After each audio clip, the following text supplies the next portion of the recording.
Yeah, let's go. Round of applause for my motherfucking supporters. You know exactly who you in the building with. It's Up There Podcast, Big Loon. I feel like everything is lining up right where it needs to line up. I want to thank everybody that's a part of my audience as it is growing. I'm getting so many people commenting, but I want to get right into the show, right? Because I know everybody that's following and listening, you kind of picking this up. So right now you just want to hear what I'm on. And I want to jump right in with whatever I'm on. First, though, I do want to say video exclusively, because I wouldn't be doing my job if not. Video exclusively on Pateron.com. It's Up There Podcast. You can get the video there. Shout out to Revolt TV. Now that everything is in place business-wise, let's have a conversation. Over the last couple of months, my podcast has been growing so fast that I've just been happy to be in the position that I'm in. Right, I get a lot of love from a lot of people all across the country, and it's starting to become normal. But with that being said, I got to not become arrogant, and I got to not become stale, because you can become stale in a fresh place, and you got to be careful not to do so. We got so much to talk about today, man. It's always a lot in the culture going on, and we always are instrumental in trying to break it down. First, I want to talk to you guys about these new shorts that's going on. What's interesting to me is that the way that my old lady come to me to talk to me about the shorts. Evidently, there's a new thing going on called Hoochie shorts or something like that. Women are calling them coochie shorts. I think they doing that to be funny. But these shorts are called Hoochie shorts for dudes. My guy DJ is really big on them. He an NFL dude. He got a deal. He got them for sale. Y'all go pick them up. Doing really well in the space. I'm interested in how the people that I love perceive me, right? Like my mother, my children, my woman, my people I care about, how they perceive me. And sometimes how somebody comes at you tells you how they feel about you, or just how they feel about your mental makeup. Or because take in mind, anytime somebody say something to you, or they're trying to offer you some information, they want you to accept it. So they're trying to offer it in a way where you will accept it. Right. And so when they come to me with whatever information they have, I'm always interested in seeing how they come at me. So, of course, you don't come at me and just say, don't wear these shorts. I'm always interested in seeing like the dudes who they women kind of tell them what to do. Not like it's a partnership, like it's a dictatorship. You know, she may see something on the internet and come tell him, don't put this on, you know. And so how she came at me more was like, oh my God, this looks so crazy on dudes, you know. So it ain't that I'm going to tell you not to wear them, but I'm going to shun it to let you know I don't really care for it. You know what I'm saying? I don't really care for you putting that on, you know what I mean? And so she operating like I don't got the information. Like I've already seen the shorts. I know what they doing. I already done seen it, you know. And so I ain't found my short swag yet. You know what I mean? I know the summer done hit. I ain't start, you know, because it's a different thing happening out there. You know, I know how stupid used to look with them big shorts on, you know, with all that material. You know, now the shorts look like they trying to save material. You know, ain't but a little piece of material on there.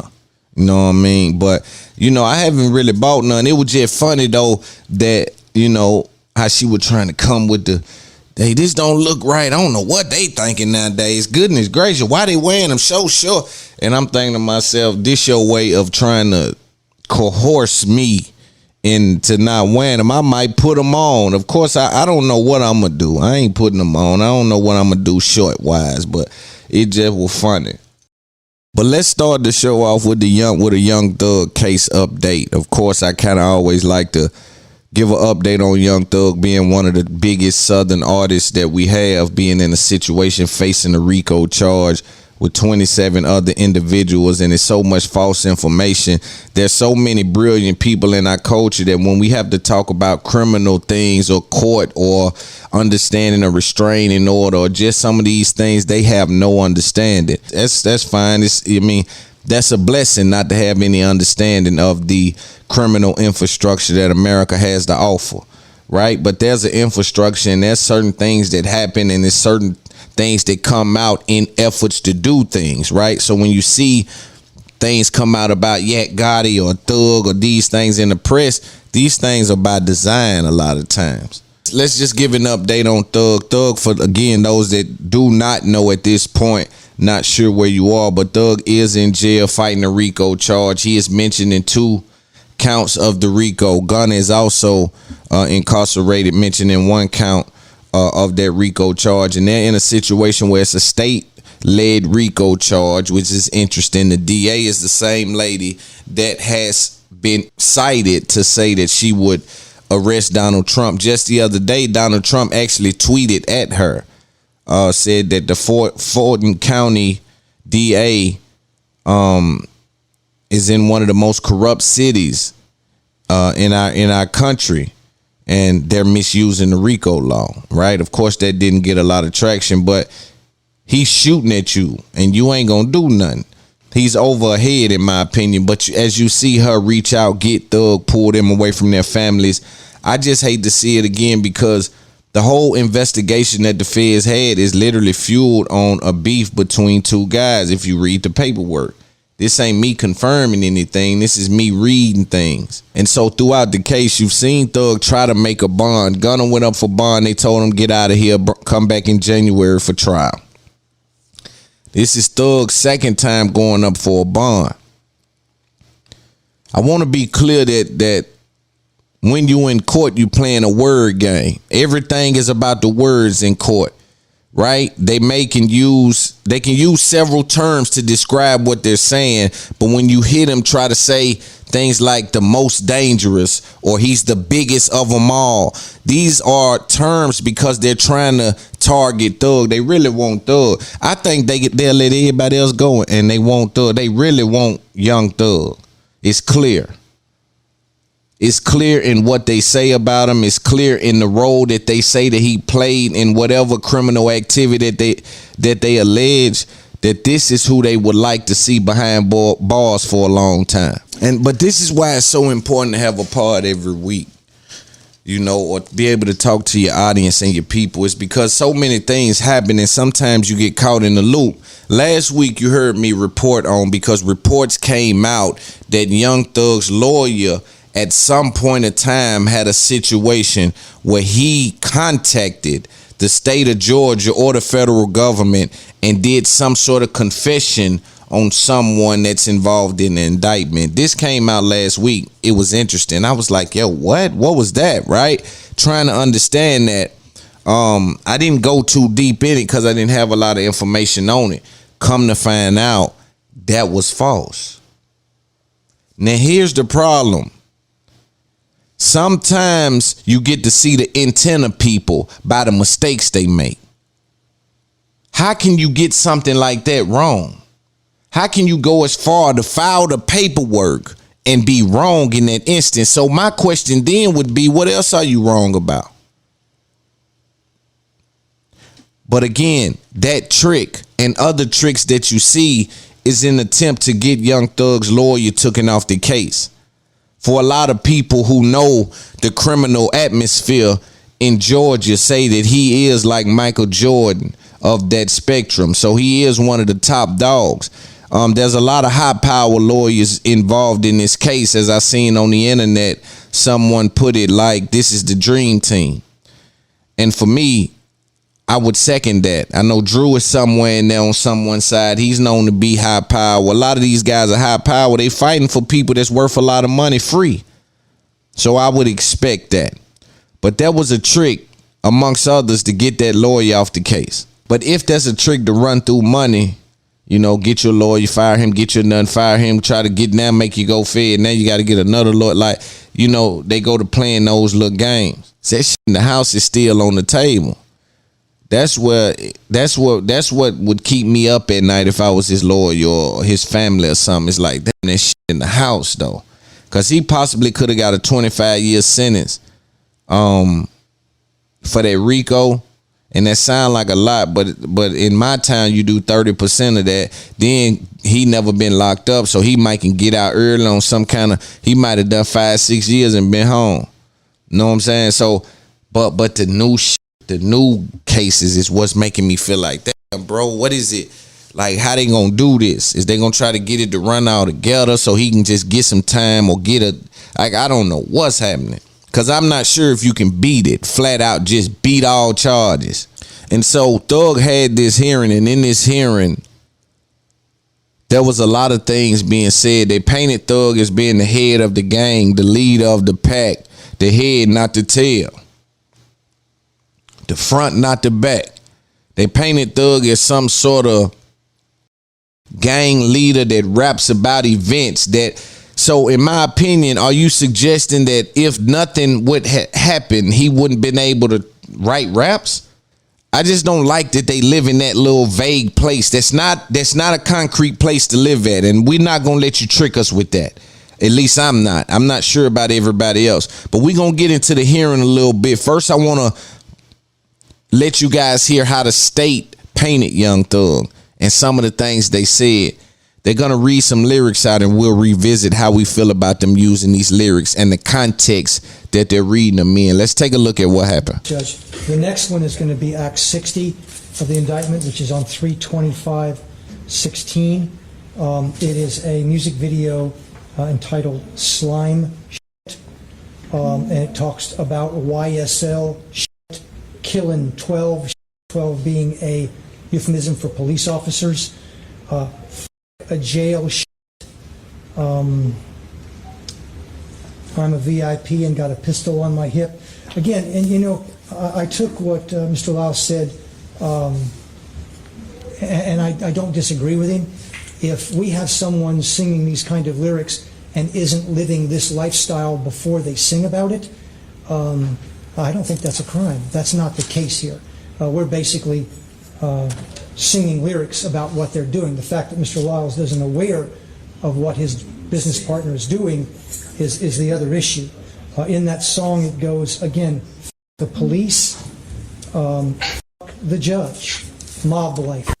On 9/24/17, Act 68, I believe 69, 70, 71, and 72, Your Honor, this is a act out of Brookhaven Police Department that Mr. Steele spoke of, where Mr. Kitchens and Mr. Williams were stopped in a car based on a traffic violation, and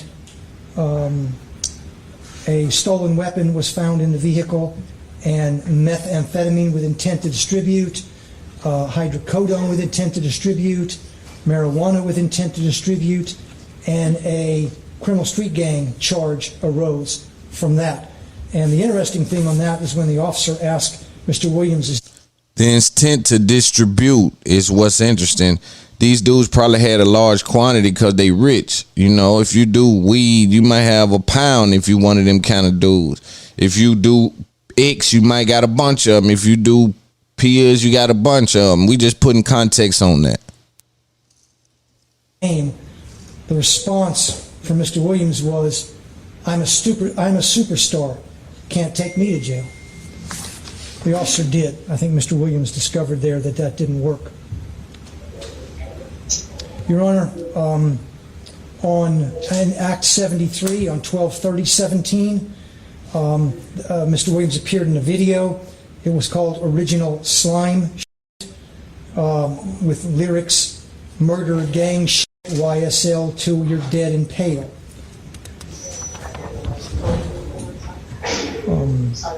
Act 74 is a music video on 4/12/18 where Mr. Williams states or sings, I never killed anybody, but I got something to do with that body. That would be our position, is that as the leader of this criminal street gang, Mr. Williams probably has never killed anybody. I don't know that to be true or not, but he probably has others do it for him as we understand the evidence, Judge. When was that Act 74 music video? Which one, Judge? I'm sorry. Act 74, you said. Act 74 The one you was just told us. 4/12/18, Judge. Okay. And again, the way as we addressed it in our evidence, Judge, we essentially addressed that as a confession by a party opponent.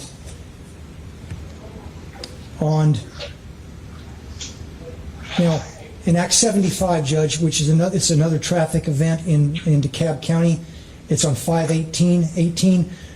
In prior songs, the defendant sings that he travels with snipers, he travels with a dangerous gang, you can't mess with his people.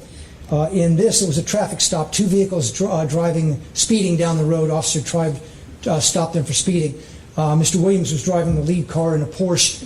I do not believe any weapons or any drugs were found in that car. Mr. Williams indicated to the officer that the people behind him worked for him. The people behind him stated that they worked for Mr. Williams. In that car were 4 individuals, some prior felons, and they were armed to the teeth to include a fully loaded 30-round mag with an AK-47. I do not believe Mr. Williams got any charge other than a traffic ticket at that time. Again, no weapons were found on him and no drugs were found on him. Your Honor, on Act 78 from 1/15/19, it's a video called Bad Boy. Now, understand, at a point, Mr. Williams got into a beef, if you will, with another rapper by the name of Rayshawn Bennett, also known as YFN Lucci. At some point, Lucci's mother was shot at, and the song comes out with Bad Boy that says, let's see, you better watch the way you breathe around me, for that breath be your last, boy. Smith & Wesson 45 put a hole in his heart, better not play with me. Killers, stay with me. I shot at his mommy, now he no longer mention me. Again, we believe that Mr. Williams doesn't sing about random theoretical acts. He sings about gang acts that he's a part of or his gang participates in.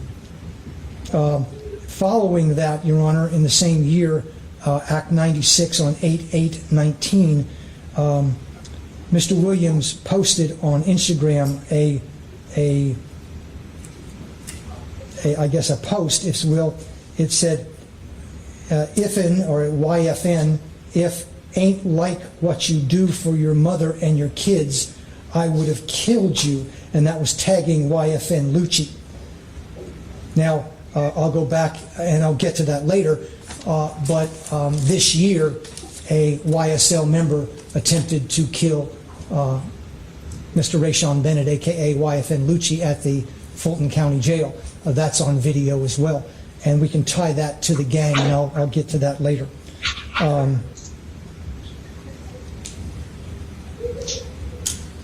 Just how they're reading it is important for people who are listening. Mr. Williams posted a video called Just How It Is.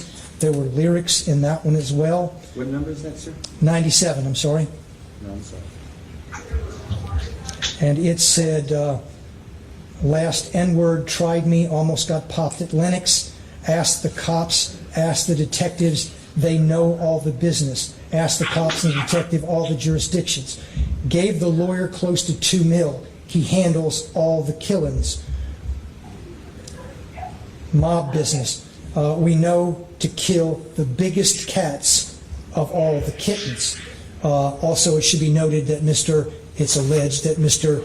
Donovan Thomas was the head of the Inglewood family criminal street gang at the time. And irrespective of his position that he might have had in a gang or not in a gang, Mr. Thomas didn't deserve to get gunned down on the road in Atlanta. Position or Act 102, Judge, from 3/12/20. Mr. Jeffrey Williams is in a conversation with Mr. Hughey, also a defendant in this indictment. Now, let Hold me set on, this man. up, Judge. Just listen to how they don't have a. You hear how I talk, or some of the greats talk, right? When they're well prepared, you don't hear a lot of you hear me go when I'm getting into trying to find what groove I'm gonna talk about. But when you listen to these people talk and they're explaining a high level RICO case, they're saying, Your Honor, it's alleged this prosecutor he said also on 5/2 tagging what, like, it's like, yo, do you have a clear understanding? Because everything I talk about that I got a clear understanding, I come right, listen, man, if you're making content, what you need to do is you need to first get you a good video camera. It don't matter, you can use your phone. If you use your phone, make sure you get this little piece that make the audio come through the phone, right? I'm able to break it down. I don't have to, that's because I got a clear understanding. It just seems like, and I could be wrong as we examine information, but it seems like that they're in a situation where they don't have a stronghold on the information that they're looking at, right? They said Gunner was in there as a blood when he's not a blood. You understand? So it's certain things where it's like they got something, but we don't know if they got it right. Let's continue to listen to how they paint Young Thug and pay close attention, audience, to the choice of words that he's about to start using. Right now, he's just kind of reading lyrics, and I find that unfortunate. I find it unfortunate that we can't protect black art. But simultaneously, I find it unfortunate that we would rap about anything parallel to something happening on the street. Both things are true. But I find it unfortunate that they can't find a way. They don't bring a script to the courtroom. I don't give a f if I played a abusive father in Hollywood. If I'm an abusive father at home and I'm charged with domestic violence, they don't bring my script in court.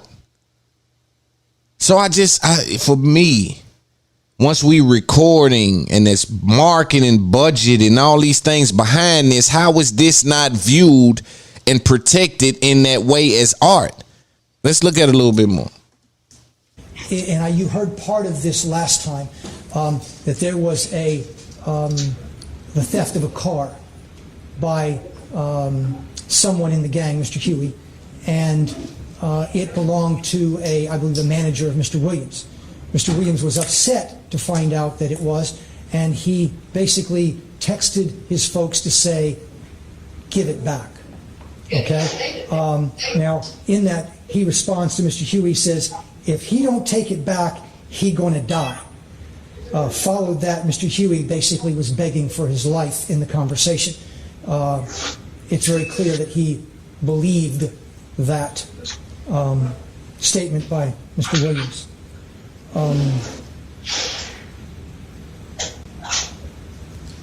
That could have simply been, and let's just entertain that because we got a podcast. For those of you that don't really understand, because he's choppy with his communication, he's choppy with his explaining of what he's trying to say. But what he said was that allegedly someone stole Thug's manager car. Thug put a message out that, yo, you don't return the car, you gonna die. And I continue to tell y'all that they take these emotional outbursts and they frame them as you are trying to further your game. Imagine that someone stole someone's car that manages me. First of all, let's deal with the level of detail and friendship that a manager usually has with a superstar. I ain't talking about one of you little rappers that's going to perform at, one of these little, try to win 5,000 and you got your little manager, you kind of moving a little bit with a little manager. Y'all cool and it may be a great relationship, but when it's a superstar and they make money together, them dudes, they'll become inseparable. Batman and Robin. The manager tends to know the artist in a way, man, where he can kind of speak for the artist, right? Especially when there's that much money involved. So when you steal the car of someone that I care about in that manner, number one, I'm highly disappointed. See, the court do the same thing Twitter do. They take your little lines of what you said on the pod, they put it out there without context. But it's the same in court. It's like, yo, I'm the head of the family, not gang-wise, but financially. I'm the man of the family. I'm the dude that make everything move and shake. And you stole the dude caught is helping me make everything move and shake. I can just see one of us. Whether it's right or wrong is up for discussion. But I can just see one of us. Man, he don't get that car back. Man, hey, he don't get that car back, man. Man, he gonna die. He don't return that car. In the moment. And they got that in the RICO. Trying to say that's why he don't deserve a bond. Now, he could have been serious. Something might happen to you for not returning that car. But I'm saying in that moment, that emotional outburst is now framed as an act to further the gang according to the federal government. I'm citing that for all of the street dudes and entrepreneurs or people that's involved with people to understand that an emotional outburst on the phone can lead to an unfortunate statement and a RICO charge. I also heard this, not sure if he said it yet or not, but I also heard this. If you pay attention, let this be a PSA. I ain't giving nobody no ideas or nothing. But when Thug went up for bond, the state got up there and said that he would use FaceTime because he know it can't be recorded.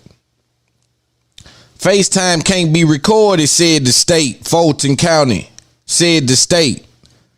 FaceTime can't be recorded, said the state. But that even speaks to, they don't even got much on dude. All this they talking about, he ain't done, they ain't got nothing. They ain't really got no hell of a, they ain't really got much of nothing, but them new charges was going to railroad them. Let's listen a little bit more, though. In Act 127, Your Honor, from 2-4 of 21, Mr. Williams is in a conversation with other defendants listed on the indictment, where he stated, YSL rule the world, kid. 24 million on an N-word's head. Y'all just start bringing me the money. Man, y'all stop playing with me. That was in reference to gang activity and basically a evidence that he is in charge and all the money goes to and flows through Mr. Williams.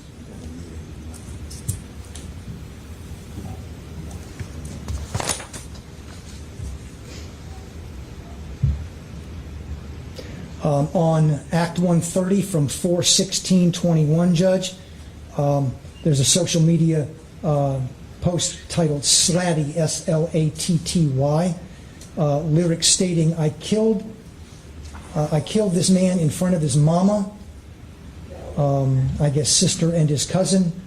I shoot out, kill him, not leave a trace.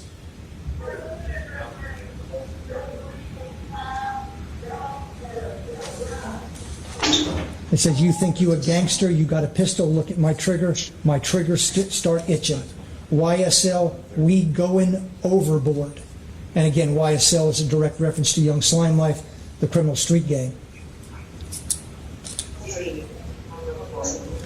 On Act 131 on 4/16 of 21, there's a video released called Ski, S-K-I, with lyrics stating, I f with slats.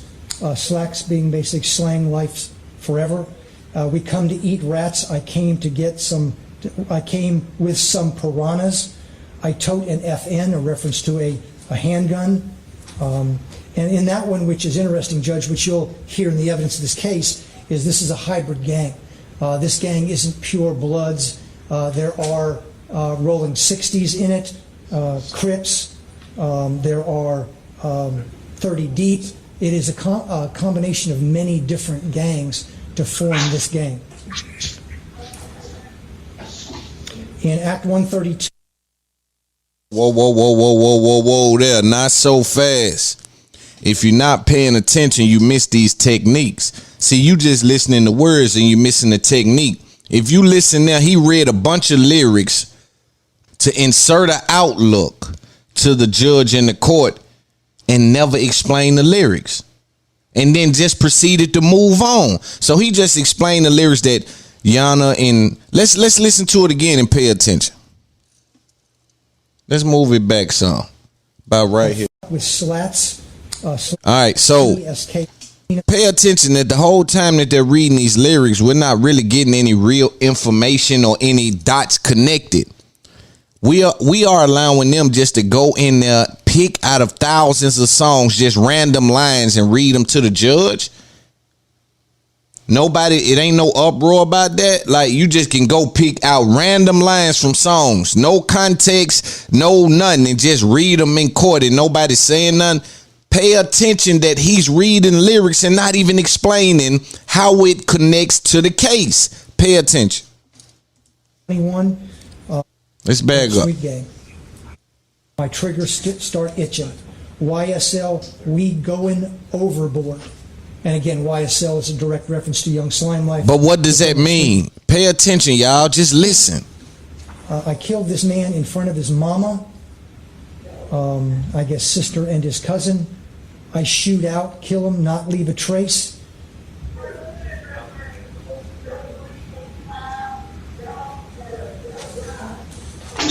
It says, you think you a gangster, you got a pistol, look at my trigger. My triggers start itching. YSL, we going overboard. And again, YSL is a direct reference to Young Slime Life, the criminal street gang. Okay, he explained nothing right there.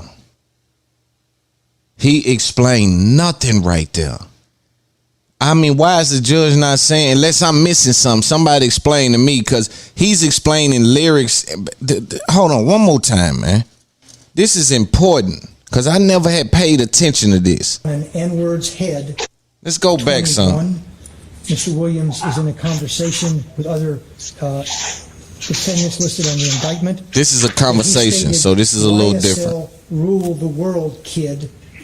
24 million on an N-word's head. Y'all just start bringing me the money. Man, y'all stop playing with me. That was in reference to gang activity and basically a evidence that he is in charge and all the money goes to and flows through Mr. Williams.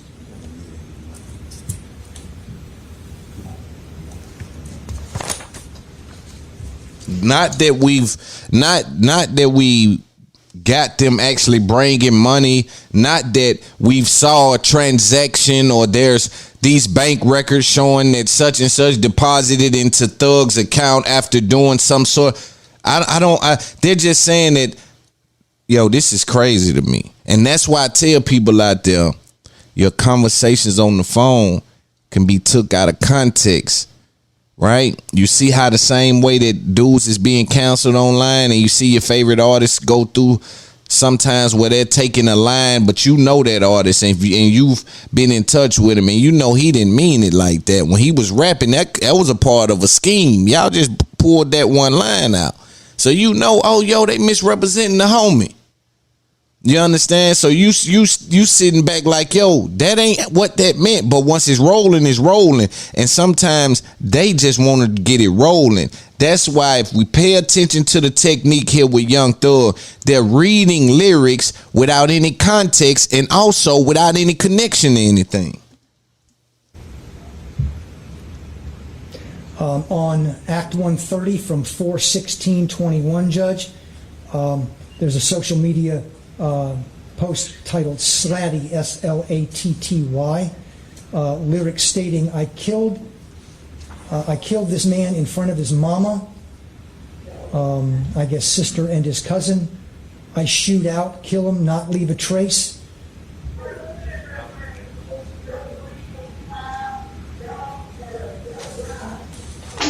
It says, you think you a gangster, you got a pistol, look at my trigger. My triggers start itching. Watch him just move on. Pay attention. We going overboard. And again, why? Not a crime committed in that. Not a connection to a crime. Just a statement, and we're moving on. Act 131 on 4/16/21. There's a video released called Ski, S-K-I, with lyrics stating, I f with slats. Slacks being basic slang, life's forever. We come to eat rats. I came to get. And again, pay attention. We don't deal with basically in court. We deal with divine explanation in court. We deal with information in court, not basically. Don't nobody get 30 years because basically this what they meant. But again, you got to pay attention, bro. Pay attention. They know what they using is a slippery slope. Lyrics, we supposed to sit back and let these folk use lyrics. And they gonna do it. They gonna do it. I came with some piranhas. I tote an FN, a reference to a handgun. And in that one, which is interesting, Judge, which you'll hear in the evidence of this case, is this is a hybrid gang. This gang isn't pure bloods. There are rolling 60s in it, Crips. There are 30 deep. It is a combination of many different gangs to form this gang. In Act 132 from 5/13/21, Judge, a conversation where Williams asks the others in the conversation, y'all ain't beat him up or shot him yet? Y'all N-word getting soft. That's a bad one. And I believe that's directing the activity of the gang to stand up for the reputation of the gang and not be disrespected. Your Honor, in Act 139... but you see, I want you to always remember what I'm telling you. And then we'll move on. I'll just give some game about it. But I want you to really understand what I'm telling you. You see how he put that together? That's what they would like to do with every one of those lyrics. But we don't see that same example. You see how he said, yo, he told them, y'all ain't beat him up or shot him yet. Y'all must be getting soft. And then they try to connect that to someone trying to actually get something done. That's the formula for a conviction. So when you hear them read lyrics and just move on to the next lyric, to me, that should speak volumes to the courtroom. But in the court, they speak a different language. They read out of a book, and it's too long for anybody to know everything in it. So it's a weird thing happening in that courtroom that it's a game that you got to go in there playing. I'll miss 139, Judge.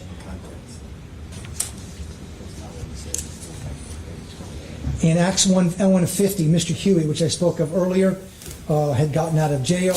He had communicated with Mr. Williams, basically stating, and this is Mr. Hughey, you know I'm ready to handle the business and go sit down if I got to about any one of y'all on my mama. Sit down is a reference by the gang, is I'm willing to go to prison for you, I'm willing to do time for you. In Act 155 from 12/31/2021, What date was that? I'm sorry, one more time. I apologize, Judge. What date and 12/31/21, Judge. and that's predicate act, right? It's an overt act, Judge. There was a photo released by Mr. Williams with him wearing a YSL pendant with basically with taking his finger under his nose like this, Judge. Look at which is dummy. a gang sign from YSL. That's one of their signs. When we watch the videos, you'll see that a lot, Judge. Look at him, man. They do like this, Judge. Judge, pay attention. Judge, they do like this, Judge. Judge, they do like this. Which means to, hell, bro, you don't know what you're talking about. So what the white little boy on TikTok, he mean that too? Oh, he's just copying somebody. So Thug just copying somebody.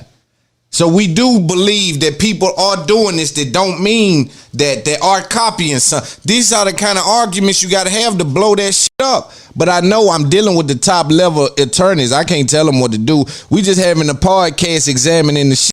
But for me, bro, it's like, yo, Judge, pay attention. Judge, you'll see him. He posted. This is literally in court, bro.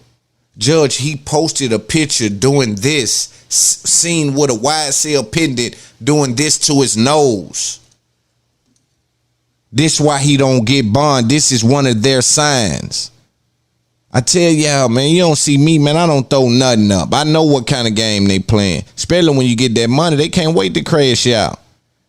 Boy, they trying to crash you out immediately when you get that real paper. I know the vibration. You ain't tricking me no more. Y'all had me when y'all had me. Now you ain't got me. Judge, in Act 156 from 1/16/22, defendant released a video, and why we think this is important, Judge, is because the gang signs mostly done by Mr. Williams, are YSL gang signs, Young Slime Life. They may argue that it's Young Stoner Life, but in this video, Mr. Williams flashed a Bloods sign, not a video, no, I mean not a YSL sign, a Bloods gang sign. He's also got a photograph where he's got a red B right about here on his chest, Judge, which is a common Bloods tattoo.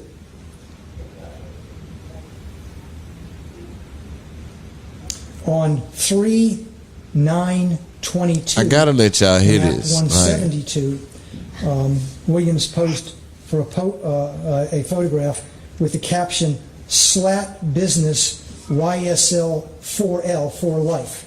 Judge,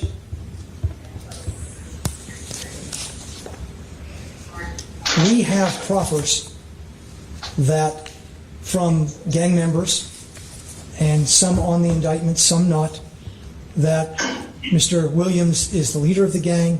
He directs the gang activity. This gang, as you can see through the indictment, there are numerous murders, there are numerous armed robberies.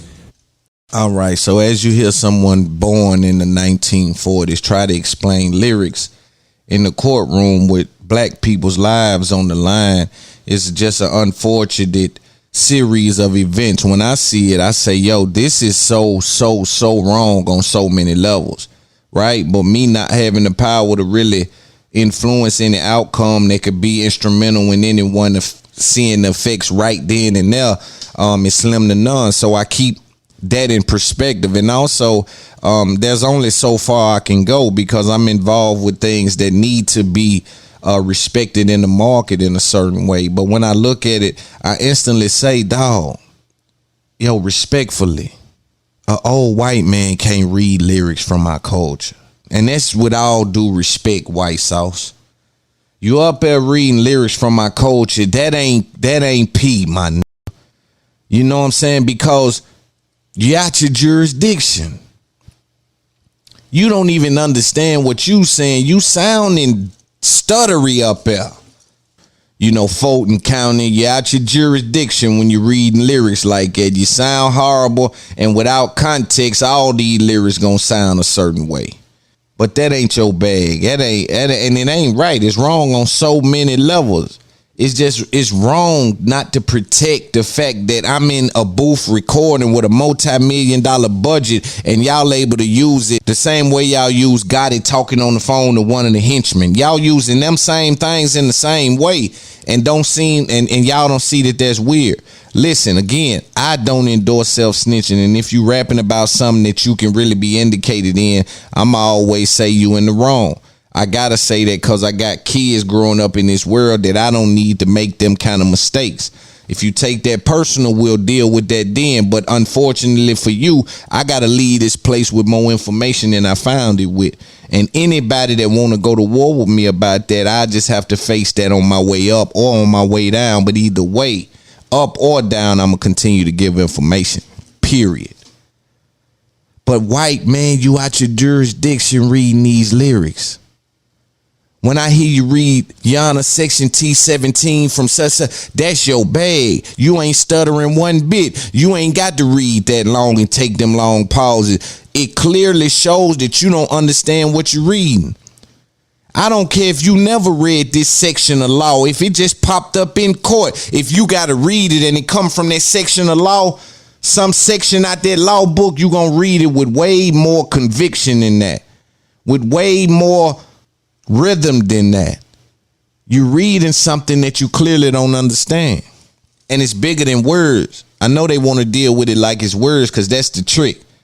Deal with it like it's words, and then we can take the beat from around it. It got reverb on it, auto tune. It got all kind of on it, and they dealing with it like it's just words. But that's the game. So you want to deal with it like it's words, but now you got to wrap it around culture because it's music. Although it's words, it's music, and then music for us is culture. What's culture for us? It's expression. What is expression? It's art. Like you don't respect it because it come from us. But I don't say nothing when it's 40 degrees outside and y'all got shorts on, or y'all playing disc golf. You know, I let y'all do y'all. That's y'all coach. I ain't got no business somewhere reading about disc golf or somewhere reading about wearing shorts when it's 40 degrees. Respectfully, that's y'all thing. That's y'all culture. Amongst other things that I don't understand. But I would be wrong to say, yo, because they wear shorts in the winter, man. Listen, this dude is insane. Just because you adapt in a way where you want to be, you may be cold, you may be hot. I don't know what's going on with the shorts thing. But it ain't for me to know. It's your culture. But I don't take that and wrap around that what I would think if I had no context around it, right? So if I just grab that information and say, Yana, this dude was known to be a peeping Tom, and we think his mental capacity is in question. A reason being, Yana, it was 38 degrees and he was seen outside of Walmart with shorts and flip-flops on. We would think that that's concurrent with being, right? That'll be a misrepresentation of the situation. Although I would be able to do that based on the information without context. And so on the other side, Thug and whoever, and that's why we really talk about this, not only for Thug or to update the fans and our culture on the case and what's happening, how they using lyrics. We also do it because the people that's currently out there just to learn, and we learning from it. Real time. You know, I think Bert Kreischer cool. But when he say he shower in the pool, I don't get that. But I don't take that and say he insane. That's the culture for them. That's his thing. Right? So yeah, you see me cock my hat sideways. That don't mean I'm finna steal. I just think that's more fly than going straight with it. That's my thing. But if you remove context, the hat wasn't made for it to be backwards. He has the bib in the back. We think his mental capacity is in question.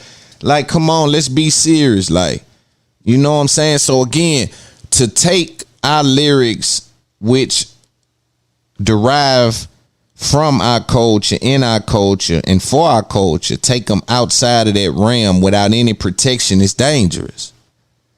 If I had to view the mind of some of the people that wrote some of these scary movies outside of those cameras being there, outside of the set being made up, right? But just the ability for you to even think that way, right? Do I take him and drag him in the court because of something and bring some of those scripts that he's written and say, right? I just don't see them doing that for anything outside of rappers.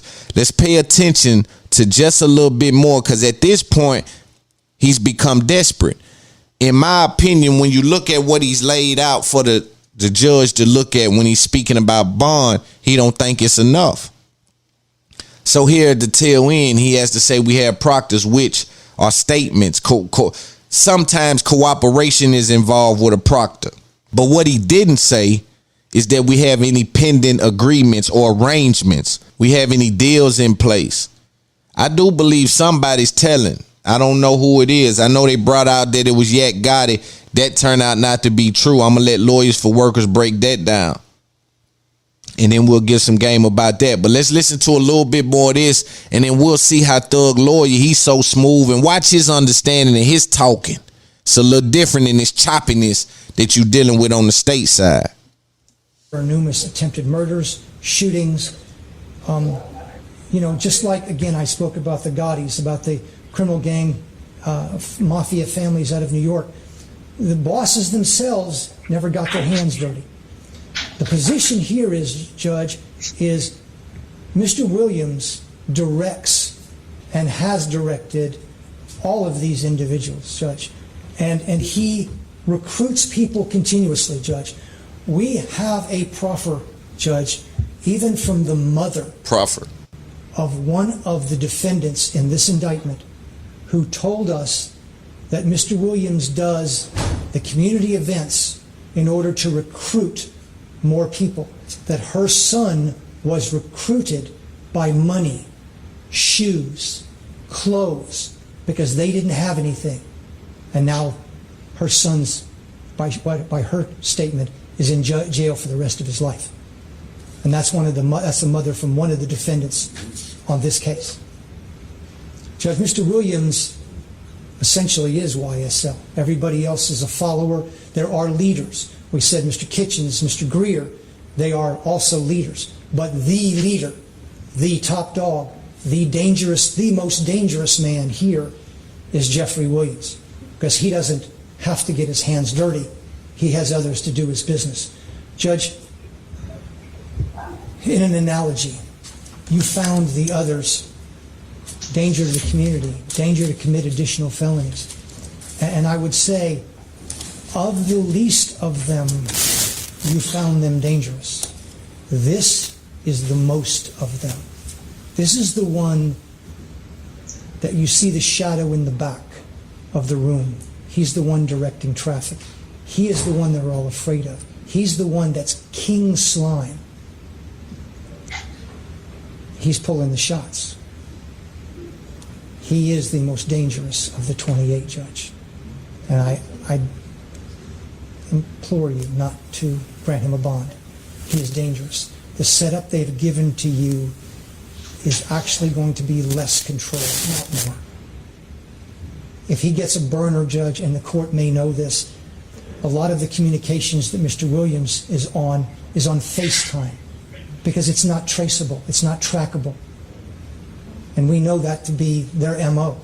He gets a burner, he gets in there, he runs his gang from inside, and he won't get that, and no one's going to throw his cell. I know what the investigator said, with all due respect. That's not the jail. That's their job. It's not the job of 24 officers being paid by Mr. Williams. That's not their job.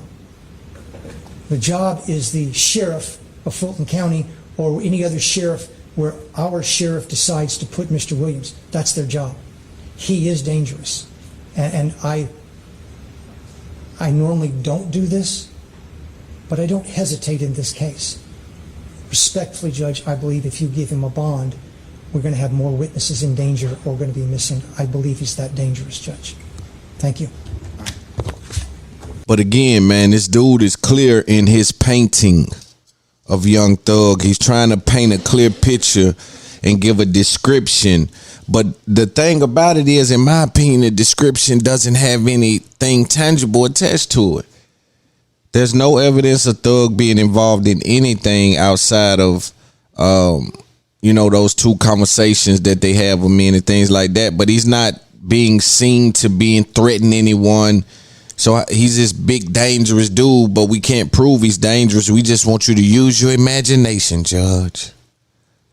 And John Gotti, and use your imagination, Judge. It's like it's a weird game they play. And so for those of you that's not from the street and don't understand what these people are doing, right? So because we're about to get into Kevin Lyles, which is CEO, music exec, legendary person in the industry. Some people are button pushers. He's an engine starter. He's one of the guys. So for those of you that don't understand what's happening, he's having a situation where people are called in the courtroom on behalf of his credibility or someone that speaks to his character. What kind of person he is, because he's trying to get a bond. The state's job in these circumstances is to convince the judge why they don't believe, if they're not in agreement, why they don't believe he needs a bond, and lay out a list of reasons why not. So you'll see Kevin Lyles come in on his behalf. They said all his children were there. His family was there. There was all kind of people there. Thug's gonna have support at a high level. He's been an earner in this business for a long time, so he's gonna have some support. So what they're doing here is they're trying to both plead to the judge, like, look, Thug wouldn't go anywhere. We'll employ 25 officers, right, to sit there every day just to watch him, right? And we'll take that off the back of the state. He'll be confined to his home, no cell phones, no nothing. And they're trying to present a rollout that should be acceptable.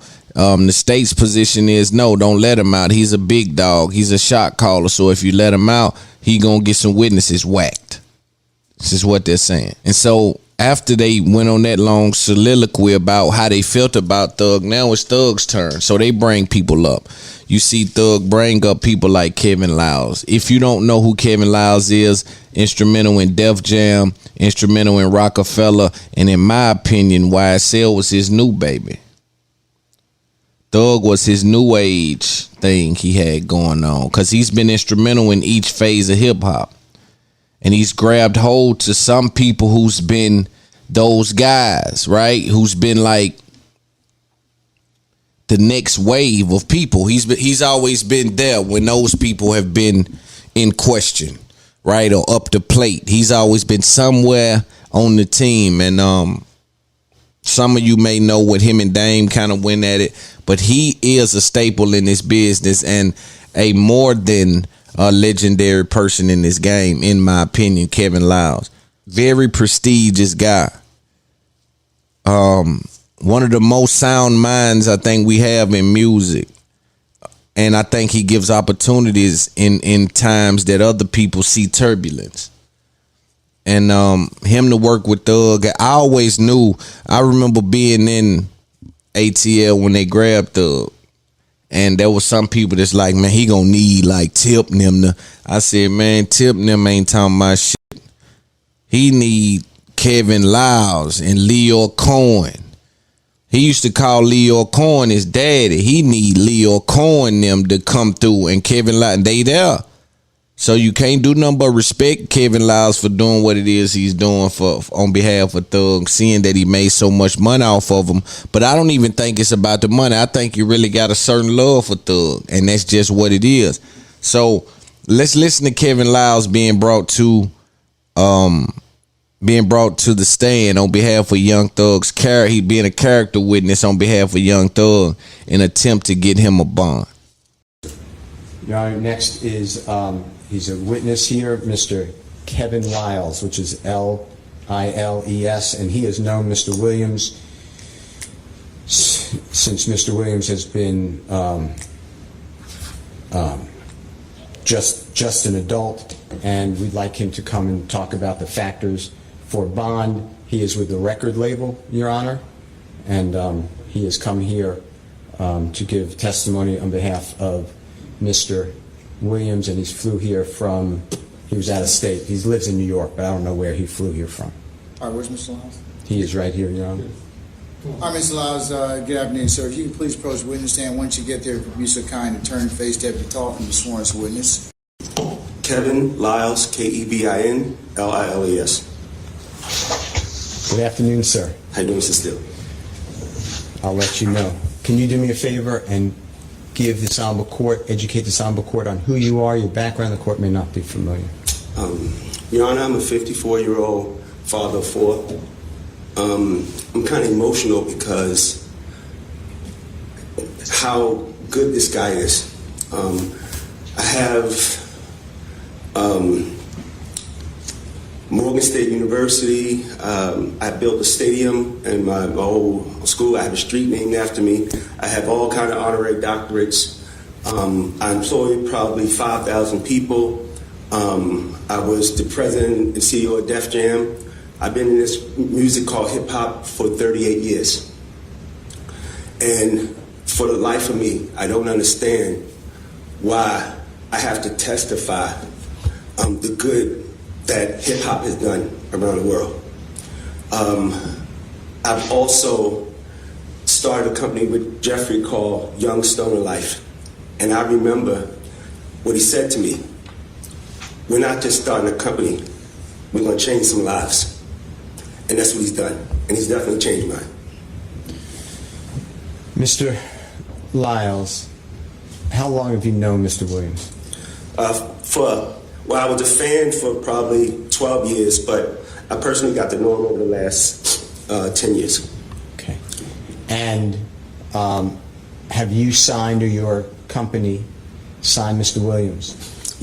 Let me just speak on this. It's heart-wrenching, right, to see Kevin up there emotional about Thug. I've always thought that they cared about Thug, you know, from a different place, but I know our love in the ghetto a different love, right? So I know Thug come from where we come from, so he probably showed a certain kind of gratitude to them people for saving his life, for reaching down in the pool and getting him out the pool. right? Them dudes was lifeguards to Thug, so he probably gave them a certain energy just because they've been so instrumental in uplifting him that they just felt something for him. And I've always felt that, but him being emotional up there says that to me as well. He don't have to do that. Let me be clear with people about Kevin Lyles and his availability. It's limited, slim to none availability Kevin Lyles has. So he will put things to the side to be there for Thug, better known as Jeffrey to those people. But he'll do that, and we got to applaud black men that stand by us when we are involved in turbulence. I just wanted to speak on him being emotional right there because it just hit me in a different way. He signed to us, and I hate saying that he signed to us because it's my partner, but we have two deals. One deal is a deal for him as an artist, solo artist, and the other deal is for Young Stoner Life. And I know this is personal, but financially, there's been testimony that if this trial, and I'm not saying the court would allow it, but if it doesn't take place for a year, there'd be over $1 million in expenses just for 24-hour security of police officers to ensure, off-duty police officers' second jobs to ensure Mr. Williams does not flee, does not get types of weapons, does not intimidate a witness, is not a danger to community or property in the community. Can he afford, from your personal knowledge and how much money he earns, can he afford that type of undertaking? Jeffrey can afford it, and I can afford it, so it will be paid for. And you are willing to back him as well? I'm willing to back him personally and professionally. Okay. Man, please explain, if you can, and discuss. And that's major game, and I was gonna move by, but that taught me right there to separate personal and professional. Right? You see how he told him I do both, because I go on my stash about dude. That's really what he's saying for those of you in the street that don't know what he mean when he say I bag Young Thug personally and professionally. He's saying I'm going in that money that I really don't want to touch back, dude. If the business go under, I'm going in that money that I ain't really like to touch about, dude. That's what he's saying. And that's even important outwardly, because we've been criticized in hip hop for when niggas get took in that courtroom that everybody that was with him fall back. I remember a time when they tried to say Jay had said, I can't guarantee nothing about nothing they time, but he was young then. I can't put my... You understand? Because that's a big thing to do. Just, I want you to know, powerful. That's a big thing to do, what Kevin Lyles is saying, personally and professionally bagging him, and he can afford it. And he got love from a lot of millionaires. The money ain't going to be a problem. At least I don't think so. How your life intersected with Mr. Williams' life? My job is to seek out talented people.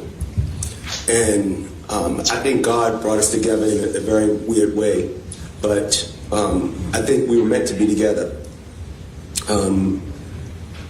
Jeffrey is not just an artist. He's an influencer.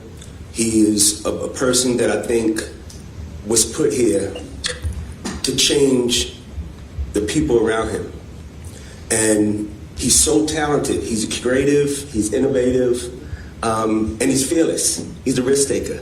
And those kind of people, I call them change agents. I'm not signing just artists. I'm raising a young man. He looks at me as a father figure. He's not, like I said, we can't limit it to just his lyrics or his music. He's a young man, and he will be a contributing citizen to this world. And that's what I invest in. And I truly believe this whole thing that people are talking about, it's not him. The Jeffrey I know give me clothes off his back. The Jeffrey I know, I can give him my kids, he'll give me his kids. That's the Jeffrey I know. You mentioned lyrics. There's been a lot of argument by the prosecution about the lyrics in songs. Can you explain, if you have the insight, to just see Kevin have what is selling Thug in that situation, in the, like, bro, rap industry dealing with the lyrics, and why are they being promoted, and why are people wanting it? Your Honor, you've I'm not sure how old you are, but no. Older than you. So I've been fighting this battle for over 40 years. It's not new, and it's funny how we're the #1 music in the world now, and they want to bring this back up. Now, we don't argue about any other movies or other genres of music that talk about I ran them over in my truck, or I got drunk and I went and shot him. We don't bring those things to court. But quote unquote our music, we've been on trial, and we constantly on trial about who we are, what we are, and why we are. And nobody gave us nothing. So we sit here on trial and we talk about lyrics. I don't understand the thing, but I'm going to be here and I'm going to keep fighting for it because I believe self-expression, and I believe we should protect black art. Hello? We should protect black art. And I'm on trial for lyrics. Come on, man. With regards to Mr. Williams, and the court may not be familiar, where does he rank in, if there is such a ranking, in the music industry? Objection, Judge, that's not relevant to anything here. It shows his employment status, it's part of the Ayala factors, and whether the record company is going to continue to back him. I think you've already established that to the witness. Because he needs to potentially be on alternative release. Okay.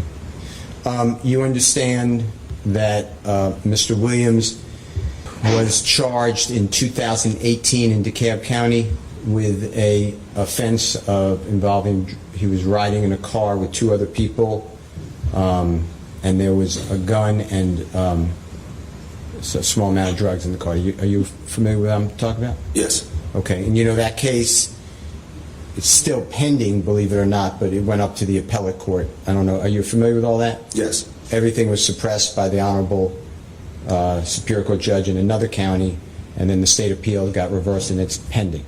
You're aware about it? Yes. Okay. So Mr. Williams is actually on bond for that case. Okay. The allegation also entails the fact that when Mr. Williams was arrested at the home here in Atlanta, a search warrant was then executed at that home, and there were multiple firearms. One firearm is allegedly illegal. It turned into like a machine gun, and there was supposedly about 2 pounds of marijuana and some items in, looks like an energy drink, but it supposedly contains either Schedule 2, 3, or 4 drugs in it, codeine, supposedly. You familiar with that? I read it. Okay. Understanding all those facts, the DeKalb County case, current bond, and the search of the home, you're also aware that many other people were in that house at the time of the search warrant, right? Yes. Okay. I'd like to ask you the following questions in addition to the fact that we are charging 2 counts in this current indictment. You're familiar with the RICO conspiracy and the gang count? Okay. The judge not even paying On your attention. oath, would you Unless be he was willing reading. to back with your own personal property and wealth, or as well as your own company's personal property and wealth, the bond for Mr. Williams, if the Honorable Court wanted a high bond? Objection, Judge, it's asked and answered. The witness actually has already stated that, and I very Yeah, he already said he I very clearly heard he the put up gentleman his own and his company's I saw how the judge moved that he was going to say something about that. Would you be willing, okay, if it's the same question, I apologize, but I thought it's a different question. You have to understand that you would, if the court wanted to, you would lose that wealth if Mr. Williams violated condition of bond. I mean, it's not just go on bond with Mr. Williams in custody, you're released. The court could have you signed as a co-signer on that bond, and you would actually have a lien against your wealth if Mr. Williams violated condition of bond. Are you still willing to do that? Like a son to me, yes. Okay. Without hesitation, obviously. Without hesitation. All right. Do you believe that if granted bond on your oath, Mr. Williams would intimidate any witness? Nah. Obstruct the administration of justice? No. Be a danger to the community or property in the community? Not at all. And a risk to commit a crime while out on bond? No, not at all. He has too much respect for me and too much respect for the company that we're building and too many people that depend on him. It's not about Jeffrey. It's why it's about the family. It's about the community. You know, he understands. He's inspiring the world right now.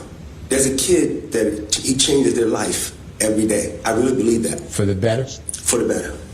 I have one last question for you.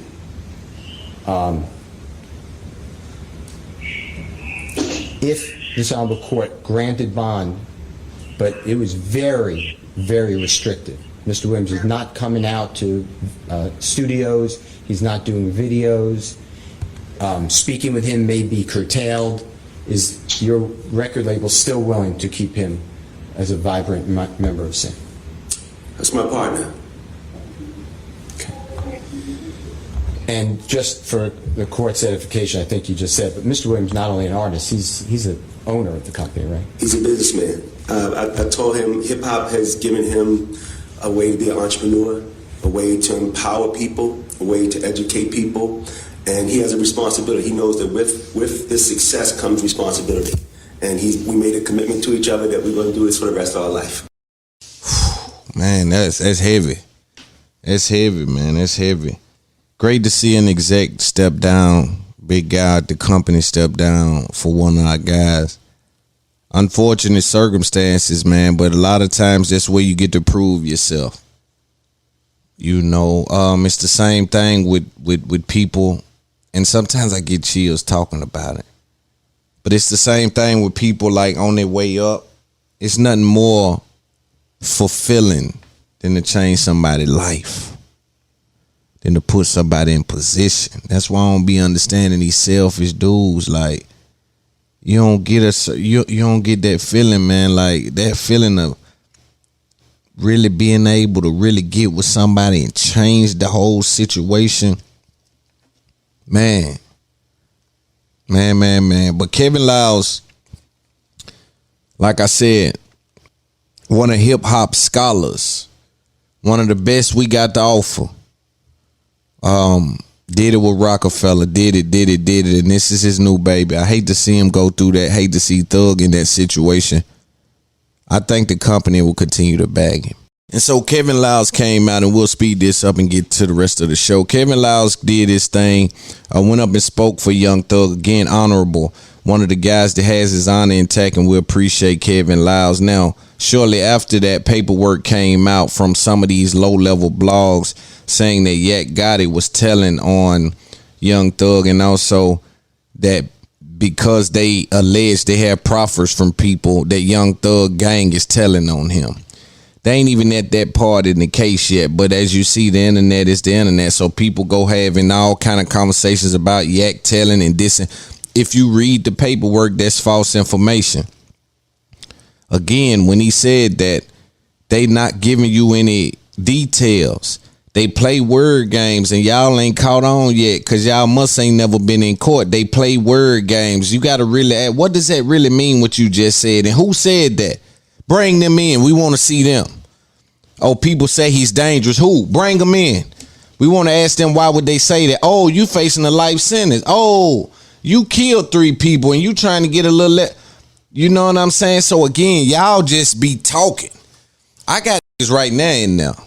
I got 3-4 niggas doing more than 10 right now in jail. So again, as they go, I got a nigga right now facing the feds, and we talk about his case and every day. So again, I understand some of these things. They playing games in that courtroom. You got to pay attention to how media paint certain things and how they present it, because how they present it tells you how they want it to be received. And if you can deal with that little bit of, because it's a split second worth of information, but it's very valuable information. If you can figure out why a person is saying this to you that way, then you can figure out what they're trying to do. Like I was speaking last week about the labels. They never telling a high-paying artist, this what you got to do. They're just been like, yo, do you know we just got some new data in? The data says if you go such and such and do this and do that and do that, that your sales will go up 30%, and that means more money. They know the end goal for you, and what makes your eyes do like that is money. Yeah, they know that. You understand? So that's a Thug case update. We'll get to the rest of the show. You know, I want to tell y'all something that happened to me And you know I always be going through. I was talking to my homeboy because sometimes men are men, right? So you get around dudes and they want to have their bravado out. And it's a weird thing that happens when you got a big body. When you born tall or, you know, swole or something, you know, you kind of big, like if something happens to you, you know. So I had a run in with a guy who one of them big, you know, kind of big dudes, and I didn't respect his pimping. You know, I knew he was one of them big dudes that's big for nothing, trip over his own feet kind of guys. See, I know both big dudes. I know the big teddy bear, and I know the big tornado.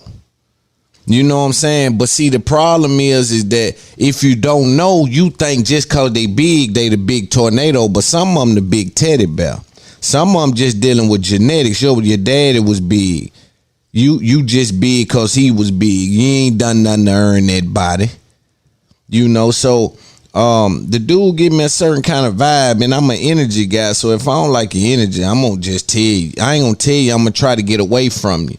But now I'm getting to a point where everybody that's bumping into me want to tell me about the pod and how cold it is and how I can add this and that. And I wasn't trying to hear all that. When I ain't on the pod, I don't really be trying to hear all that. So, you know, he come with the podcast game, and take in mind he a guy that don't got a podcast. He not somebody that's in the business or something, but he got some of the brightest ideas if you would have asked him. So I shut him down with the podcast talk. See, old big ain't never been shut down before. Old big take it personal. You tell him, bro, I ain't trying to talk about that. He think he too big for me to tell him anything. But that way he got it wrong at.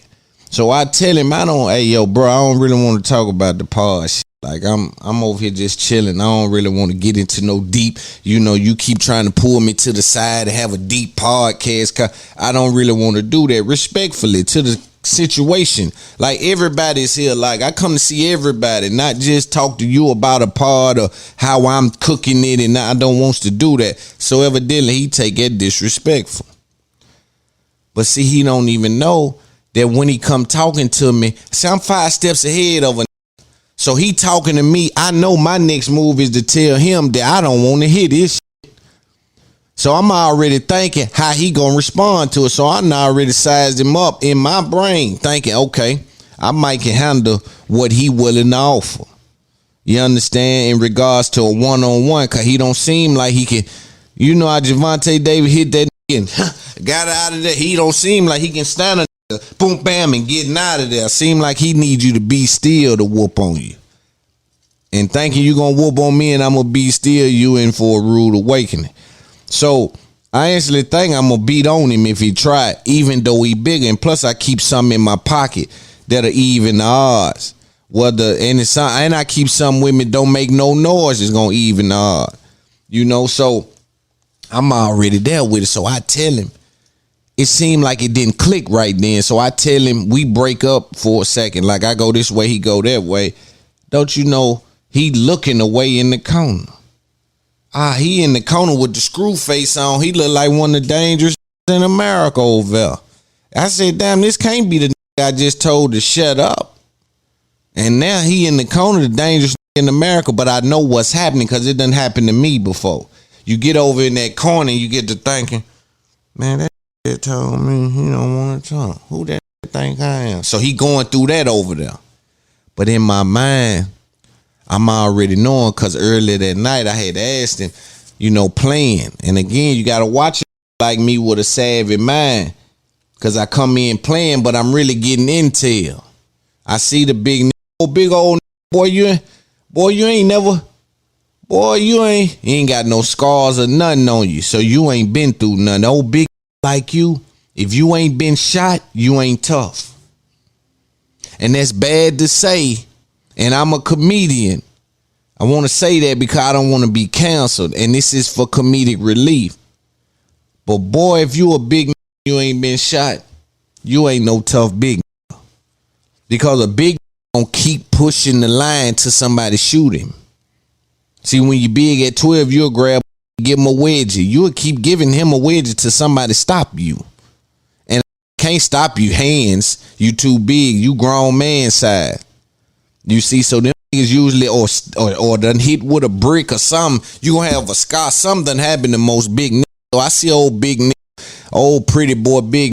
You faking. Your mama then was just big, or you taking plenty protein. And then another thing, a lot of you big dudes ain't never had to fight, cause everybody scared of the bill. See, you built like the Bentley truck, so don't everybody scared. You in your mouth, you might not got nothing strong. Keep making you trip, getting out of there. You keep know what I'm saying? So nah, man. But I was just thinking, like, man. And it made me think that if you a big dude, like one of them big 6'8", you one of them big 6'7", 6'8", and you ain't never been shot, stabbed, or hit with a brick or something, you ain't tough. So don't be trying to look tough. Cause if you were really tough, cause every big I know from my hood, the big I'm talking about that was big as a young, they all been shot. Because they don't know how to stop. They gonna keep bullying and keep pushing the line to somebody do something. So that's a PSA, big nigga. Don't be out there acting like you tough. Ain't nobody never done nothing to you. Also, let me say this. There was a point in time, and I want people to pay attention to this, because there was a point in time, take in mind, I want to put context around what we're talking about. Young Thug was in a bond hearing. This hearing lasts for almost 10 hours. As they went through case after case and reference after reference and witness after witness and circumstance after circumstance, trying to get Young Thug a bond while the state is trying to present a case to deny bond. It was 9 hours. There came a time where Young Thug humbly said, "Your Honor, I need to use the restroom. I've been holding it for a while." And the courtroom laughed.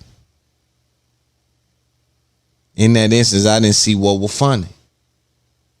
But I know what's funny. They laughing because he made it out and we got him back in the cage. The bird got out to fly, and it was just and we got him back and put him in the cage. And they think it's funny that you got to ask to use the bathroom, Mr. Rich Man, Mr. Rich Black Man, who we don't understand when you say things and we think you dangerous, or we want to paint you as dangerous when we know there's much more dangerous people in America than Young Thug. But he's the most dangerous. He's the, right? Your Honor, when they do this, Your Honor, did what the nigga was doing. Your Honor, look, Your Honor, when they do this often is a sign. Sign of what? Sign of what? What does it mean, sir? But again, they don't gotta say what it mean if don't nobody ask.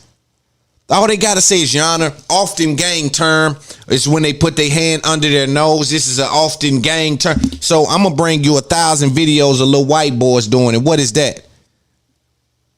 Is they committing murders too, or they influenced by something? They're influenced by Young Thug is what they'll say. Now all we got to do is say, well, Thug didn't invent slime. Actually, Nori did. Your Honor, let's talk about it. Let's talk about it. See, nobody got the information loon got that. Why they can't talk like this? Your Honor, Thug didn't even start slime. Nori from Drink Champs, the legend. Round of applause for Nori for starting slime. No, it's a bad time to give you your credit, my boy. But I think it's a good time for them to be aware that some people are influenced by the things that they say. And oftentimes when you're dealing with some of these hand symbols, especially when they derive in hip hop, when you're dealing with some of these hand symbols and some of these things being said, sometimes they represent things that shouldn't be represented, but oftentimes it's influence you dealing with. How is Thug King slime when Nori started slime? How is slime and he's the biggest slime and Nori started slime? And how you gonna tell Nori what it mean? Do we need to get Nori in there? Nori, tell him slime mean to live the best life you can live and try to chase your dreams. Let them know what slime really mean. You're the originator. And so if we're gonna deal with semantics, let's deal with the semantics. Thug didn't start Slime, Nori did. But see, this is the trick they playing. But you got to play the trick back. Even with the lawyer thing, that 3.7 that they filed, like, yo, yo, you mean to tell me you got that wrong? You said the lawyer told on somebody and you didn't have it on tape? We supposed to just take y'all word. Y'all taking this take our word shit a little too far, Fulton County. Now you gonna say the lawyer told on a and then double back and say we had it wrong. You can't have something like that wrong. They could possibly even get that man killed or anything. You can't have shit like that wrong. But again, I can't see what was funny about him having to use the bathroom after 9 hours. But it wasn't funny that you had to use the bathroom. It was funny you had the ass. It's funny that you're a multi-million-dollar dude and you had the ass. That's how you know they playing it. It's fucked up. Like, had there been a white boy right there, a school shooter, that wouldn't have been funny. That's a rapper, so it's funny. I don't play the game you little play. Like, I verify what be happening. I see what they doing. I don't play the same game. My thing is to deal with the information. We not emotionally attached to it. I'm telling you what's happening. You got to deal with how you feel about it. I got to deal with how I feel about it, but what's happening don't change. Them folk laughing that somebody got to use the bathroom after 9-10 hours who ain't even been convicted. Half the evidence that they are offering ain't even connected to anything. The lyrics that we're allowing them to use in court against Young Thug ain't even connected to crimes in most cases. They got maybe one or two that they allege are connected to crime, but most of that shit that they reading is just random lyrics. Because it come from us, it need to be viewed away. Let's talk about Monique and DL Hughley. For those of you unaware, Monique and DL Hughley have been having a riff over the past couple of days in which Monique felt as though there was a contract dispute in which she was supposed to be the headliner. DL Hughley, in her words, had some sort of fit to make it where she could not be the headliner. And you know how the climate is in which black women need to be amplified. And of course, we don't want them being trampled by anyone in the space. So again, that's a very sensitive subject. Right now, Monique says that her understanding coming into this event, and for those unaware, they were in Detroit. There was an event where it was DL Hughley, Monique, and a bunch of other comics. Monique says her understanding coming into the event is that she was the headliner of this show. She even uploaded her contract. But before we go there, I want to show the video in which Monique, prior to DL Hughley coming out, sent and went off on him on stage. Let's take a look at that video. When I tell you my heart is God racing, because I'm so proud, I'm so honored to be standing in front of you real motherfuckers. Y'all don't even understand. I have traveled the motherfucking world. Oh, but when I come to Detroit, nigga.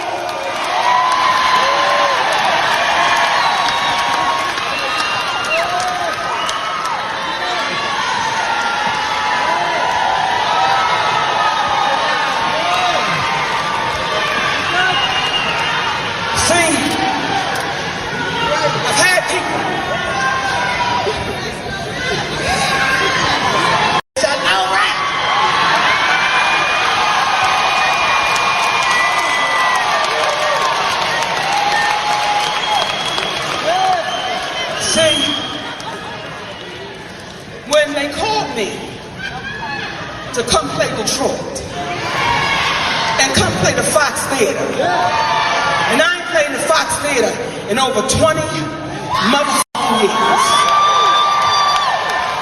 I was so goddamn excited. I was so motherfucking excited because I said, oh, a bitch is going back. A bitch is going back to the Fox Theater in motherfucking Detroit. When I tell you Detroit, y'all don't understand what the I had to go through to stand in front of you beautiful motherfuckers tonight. Y'all don't understand the fight I had to go through to stand in front of y'all tonight. Y'all don't understand I was ready to walk the fuck out of here, but I said I can't let the people down of motherfucking Detroit because the promoters as raggedy as a mother.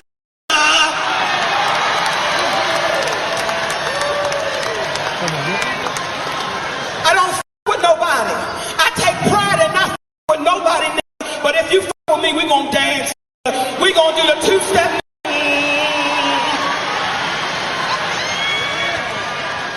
See, I take pride, baby, in my whole motherfucking career. Can't nobody tell you I ever started no shit with them. That ain't what the fuck I do. My heart would hurt if I tried to bully a motherfucker or start some shit with a motherfucker. But what you had to understand about me, I ain't for that Hollywood bullshit. If you cross the motherfucking line, Oprah, if you cross the motherfucking line, Tyler, I'm gonna see you cool, motherfucker. Come on, the cool train, nigga. That niggas told me, Monique, let go and let God.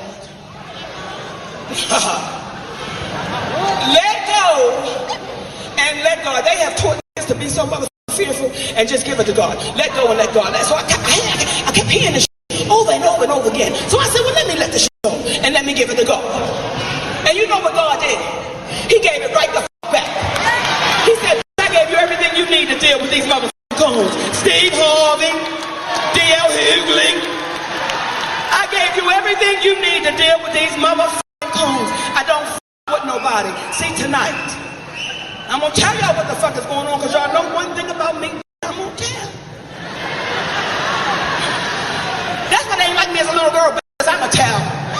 I'm gonna tell you out there kissing Petey on the playground, bitch. You nasty hoe in the 3rd grade, I'm going to tell. Yes, he pumped me, but nobody saw it. Oh, I'm gonna tell. See, I f*** with contracts. That's why got a problem with me. If you sign the motherfucking contract, that's what the f*** it is.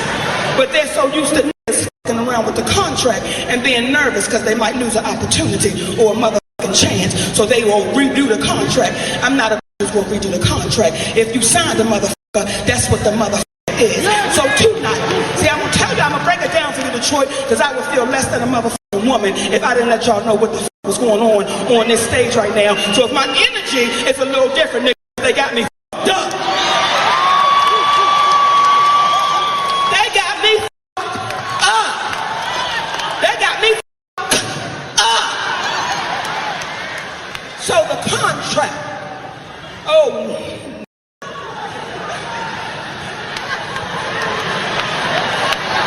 the motherfucking contract said that is the headliner. The headliner. Let me say it again. The headliner.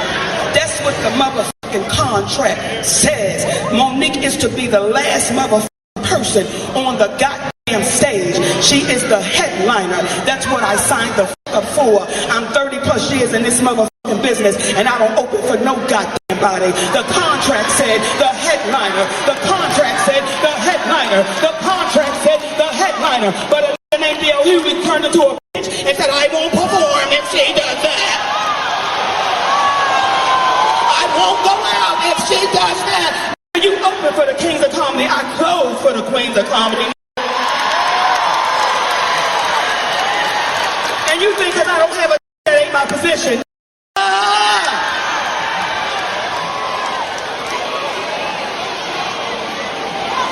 So when I leave this motherfucker, the headliner has left. I don't with nobody. I don't with no motherfucking body. But when you cross the line with me, you have crossed the motherfucking line. And that has crossed the motherfucking line. See, we got a history. We got a history. That on a tour talking about all Monique wasn't. You can Google it right now. D.L. Hughley on Monique. All I wasn't, what I wasn't worth, all of this bullshit. And you put your feet under my fucking table. So you came to my home, and you put your feet under my motherfucking table. I don't get down like that, goddamn. You got a drum. You talk about Young Thug, and because of their names, your name is D.L. What the fuck does it stand for? Hey, how far you bending over on the D.L.? You fucking wrong one. That's my family. I'm home.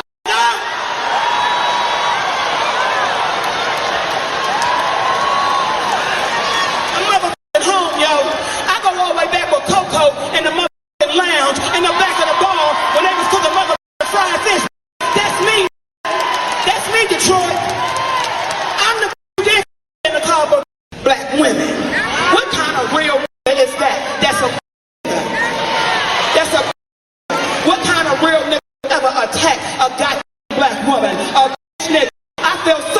D.L. Hughley's family. I feel sorry for his mother wife, because how do you suck the of a coward?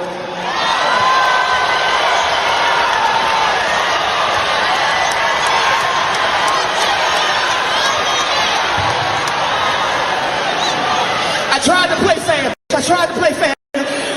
play fair. We was on the countdown. 10, 9, 8, 7, 6. See? I don't with nobody. And as an entertainer, families are off limits.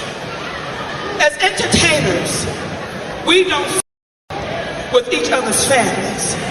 Because for me, that is crossing the line. See, I want to give you all the history so you understand a position.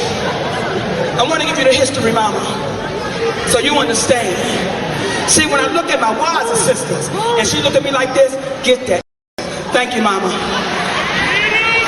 See, I did this radio show one time, right? Because I'm thinking, this is my boy. This never had no mother problem, y'all. Right? This my mother dude. So we were on a radio show, and when we get to the end of the mother program, this is your program. I want the England program. When we get to the end of the program, they say, Monique, would you like to play a game? Well, I like to play games. So I said, sure, let's play a game. And it's a game called Would You Rather. Would you rather? I said, let's go. And then the sister Jasmine says, would you rather your husband Daniels without a condom or Corinne Steffens with one? I want y'all to hear that this trying to put me through, y'all. Would you rather your husband, like what kind of shit are you putting over the air to your motherfucking listeners? That's coon shit. So be careful who's feeding your motherfucking soul, because you might swallow coon pie and you can't get the coon off of you, and it'll give you goddamn diarrhea. I don't with nobody, but don't with me. All right, so you just listened to Monique come on stage, and this is a unique situation because as a comic, you have to go up after that. She kind of put him in a place right there, and he had to dig his way out. Unfortunate. Now, a couple of interesting things happened here. She said there was a contract dispute. And if her husband is a manager, that would mean he writes the contract. So how could there be a contract dispute if your husband is at the helm, which is the guy who should have the knowledge to know how to put those things together? That's one. Now, that could have been a slip up, but I don't see how that is the case. After this, they started to put deal memos up, and they started to put contracts up. For those of you in the business, there's a difference between a deal memo and a contract, and they got into this big fight where they were kind of trying to explain both each other's side. She said that D.L. Hughley spoke about her before, so she had some disdain for him. Steve Harvey also caught her straight. It's unfortunate because I think that Monique is placing herself in a situation where it's received bad. And everything ain't about what you done or what you didn't do. Sometimes things are about, all right, that's received wrong. And I look at her and I get mama energy, so I always give her grace. But if I got to deal with it on paper, it's like, yo, now, you got, what, Tyler Perry, you got Charlamagne, you got Oprah, you got Lee Daniels, you got Steve Harvey, you got D.L. Hughley. You got, and she cited that a lot of these beefs are because she has a husband in the business with her. And while I find that true, that it could be more difficult for a black woman to move into business with a black man, and she kind of lets him lead in a way that may or may not be traditional in the space, I can see how that can cause some turbulence. But also I can see how you would want to ride with that. You know, as a black woman, you would want to have a man, but I don't see that being something people hate on. You know what I'm saying? I don't know, because I guess I haven't made it to that weird level where you hate. If you like, yo, she got a black man with her, I'm hating. And I'm a black man. I just don't know where you get that, where that space is. All right, so you see her put him in that situation now. Her original circumstances for doing it, as you heard her explain on stage, was, yo, I was supposed to be the headliner. He said he wouldn't come out if I was closing the show, and that ain't what we signed.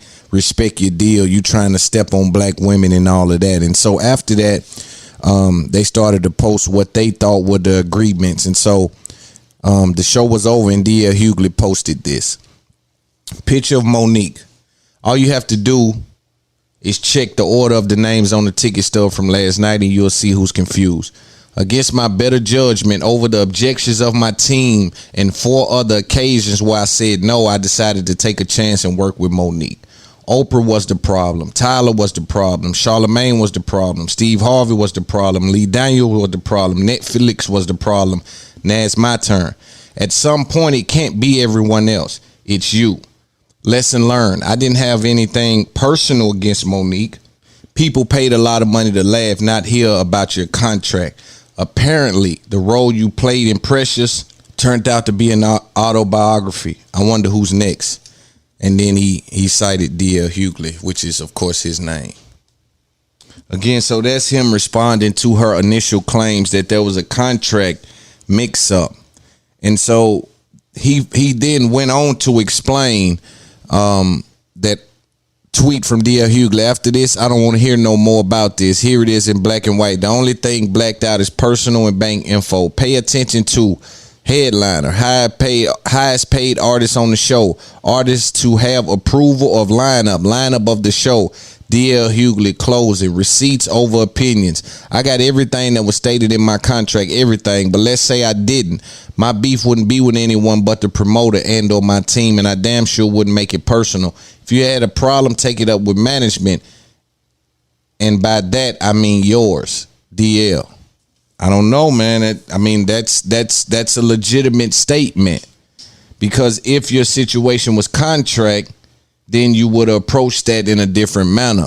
But we later went on to find out that it wasn't contract, that it was a circumstance that she had already had. So she mentioned on stage, yo, they asked me a weird question when I was there.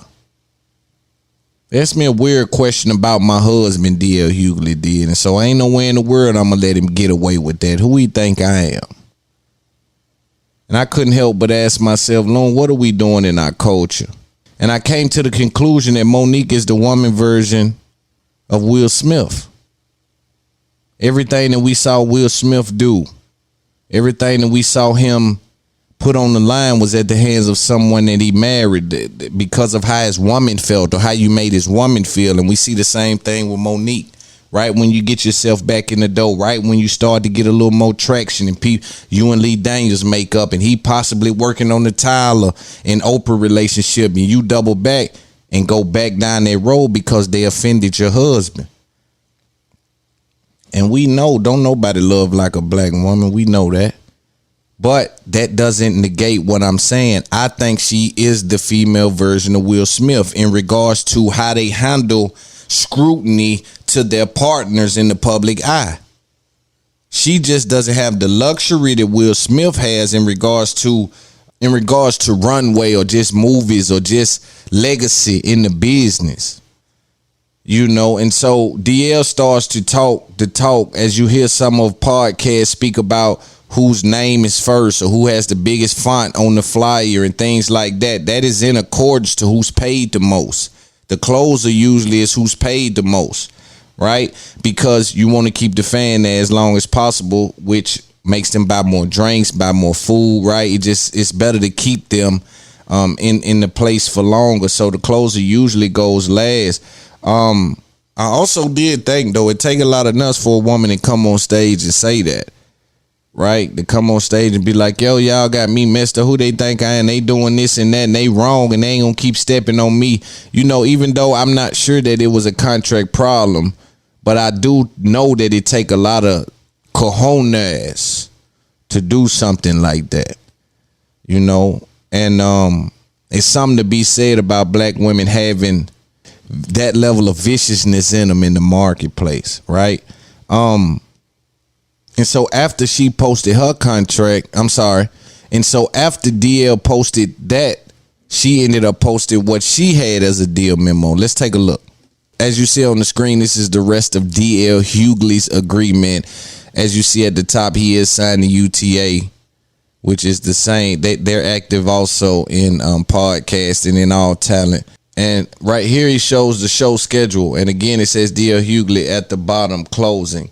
Also, he shows a flyer. Kiss FM presents the Comedy Explosion starring DL Hughley and Monique, which she was second on that. DL Hughley and Monique shows him being the bigger one there.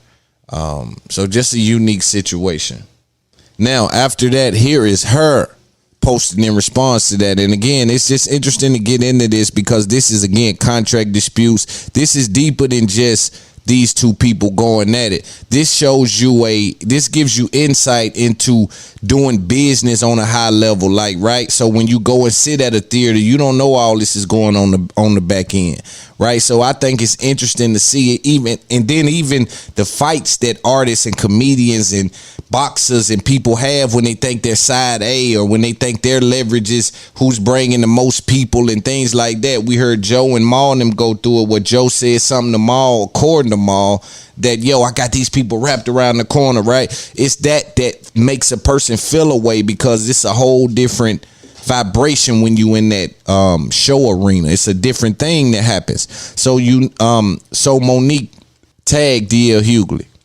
At DL Hughley, there was some of you who were fooled by the smoke and mirrors that DL posted with his deal memo, in quotation marks, versus his performance agreement. Here's my performance agreement, and here are emails and texts confirming that, as per usual, I'm always going to keep it real and honest with my people. If you notice, mine has signature and DL does not. What type of ironclad agreement doesn't have the signatures of the participants involved?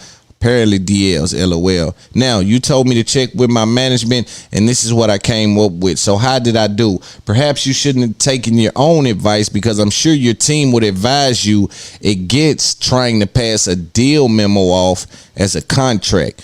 To those out there who thought a deal memo was the same as a performance agreement, then she puts in parentheses, especially some of the comedians, this is how we're constantly taken advantage of by the business. And just so you know, the promoter already told my team before the show that you didn't have a signed agreement. That's why I'm not surprised you're using a deal memo.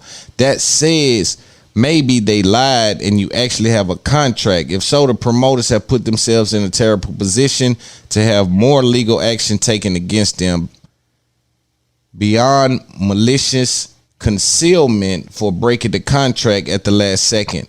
That said, DL, we the people will be waiting for your signed agreement. Number one, my contract signed, email with PDF of run of show, additional email with run of show, what I walked into minutes after arriving. Can you say receipts, LOL? To my people who refuse to fall for the okie doke, and even those that do, I love y'all for life. So she then posted this, which is her performance agreement. And it does show her closing, which is crazy. So again, this was just a messy situation, these people going back and forth. How do I feel about it? I don't know. I hate to see Monique keep digging herself in the hole again. I think she's the female Will Smith. You know, that's why who you attach yourself with is so important, because we're going to go all the way for whoever we love. And I'm not saying it's right or wrong. I'm just identifying that your movement in the marketplace mirrors that of Will Smith, right? No disrespect. I don't disrespect women, elderly women anyway. My mother wouldn't allow that. So I'm not being disrespectful. I'm identifying what's happening. Now, Monique didn't stop there. She came out with a husband who she calls daddy. Outwardly, people seem to think that's funny. That's their business. We'll move on. She came out with him to continue to explain some of what happened. And in my opinion, this is where we get a real insight as to what could have took place. Let's take a listen to just a little bit, and then we'll talk about it. He still has his radio show, and they called me to do an interview. I go on to do the interview, and I'm getting interviewed by the sister Jasmine, and I can't remember the other gentlemen that were in the room. It was one of his producers, and it was another gentleman on the radio. And please forgive me, I can't remember their names. So we're having a great time doing this interview. Well, when we get to the end of the interview, the sister Jasmine says, "Hey, Monique, would you like to play a game?" And I said, "Okay, sis, let's play the game." Well, when she said the game is called Would You Rather. So I said, okay, I'm down for it. And then the sister says to me, "Would you rather your husband sleeps with Lee Daniels with a condom or Corinne Steffens without one?" Breathe that in for a sec. Now, for those of you who didn't hear it and you might just have joined the room, I want to take you back to that moment. This sister, a black woman, asked me when they were playing this game called Would You Rather, "Hey, Monique, would you rather your husband sleeps with Lee Daniels with a condom or Corinne Steffens without one?" Now, the question that I would ask anybody that's listening, is that offensive? Is that insulting? Is that going too far?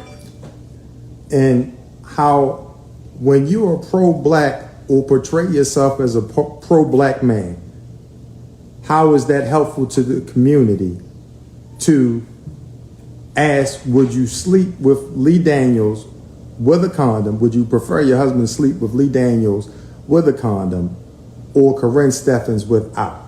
Because any way Monique speaks on it, what happens?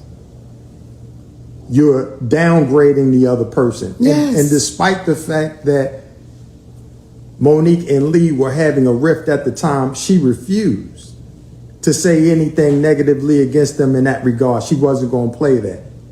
But to your point, then what happened? So DL was not there that day. I said to his team, "Let me call DL Hughley, because what I know is that brother ain't down like that. He gonna have a problem with y'all saying that kind of foolishness." So I get DL Hughley's telephone number and I call DL Hughley and I say, "Hey man, I just did an interview with your people and this is what they trying to run. Like, this is the game they trying to play." And DL's response was, "That's just how we do, and that's what it is." I said, "Really, brother? So we attack families now? Like, what you doing?" Like I said, "That's just how we do." I said, "DL, I would suggest you don't air that because I don't think it's going to make you look good to the community." Now, if y'all notice, that never got aired and I never said anything. Through the years, I never said anything. I kept it to myself because what I knew was that I was going to see DL Hughley again. Now, after that situation happened, it let me know for whatever reason, DL Hughley was not cool with me. For whatever reason. Then through the years, and I want y'all to hear me, please.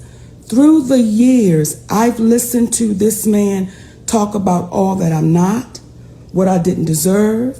I was mentally ill. I was bitter. Me and my husband did poor business. I was selfish. I was fanatic. I was psychotic. Now, don't take my word, please. You can Google it for yourself. YouTube it for yourself. DL Hughley speaks on Monique.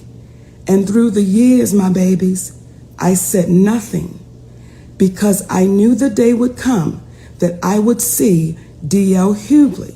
Now, for every interview he's done, I didn't get it from nobody else's mouth. I watched it for myself. And I watched this brother sit down with that white cat, Vlad, and tell this white man all that I wasn't, as the white man told him all that me and my husband wasn't. And I watched DL Hughley go in. Now, it ain't that he just goes in on me.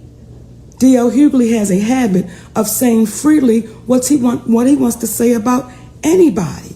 Ice Cube. Come on. Angela Stanton. Come on. Kanye West. Mm-hmm. Like the young babies. Islam. The young babies, the rappers, Young Thug and Gunna. Yeah. See, and let me tell y'all, when I made that joke about you, D.L. Hughley, I didn't think you would get tender in your feelings because you made the comment about the baby stage names and you said with names like that, don't you think they would wind up in jail? Well, that's what you said. Well, I thought I was coming back being clever, making a joke because you know back in the day when somebody was on the DL, you know what they were. I don't think you're a homosexual man, DL.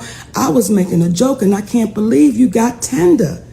See, you got tender after you've talked for years. So let me be clear to you babies watching. Saturday night, I don't care where I went up on that stage, I was going to hand D.L. Hughley his ass.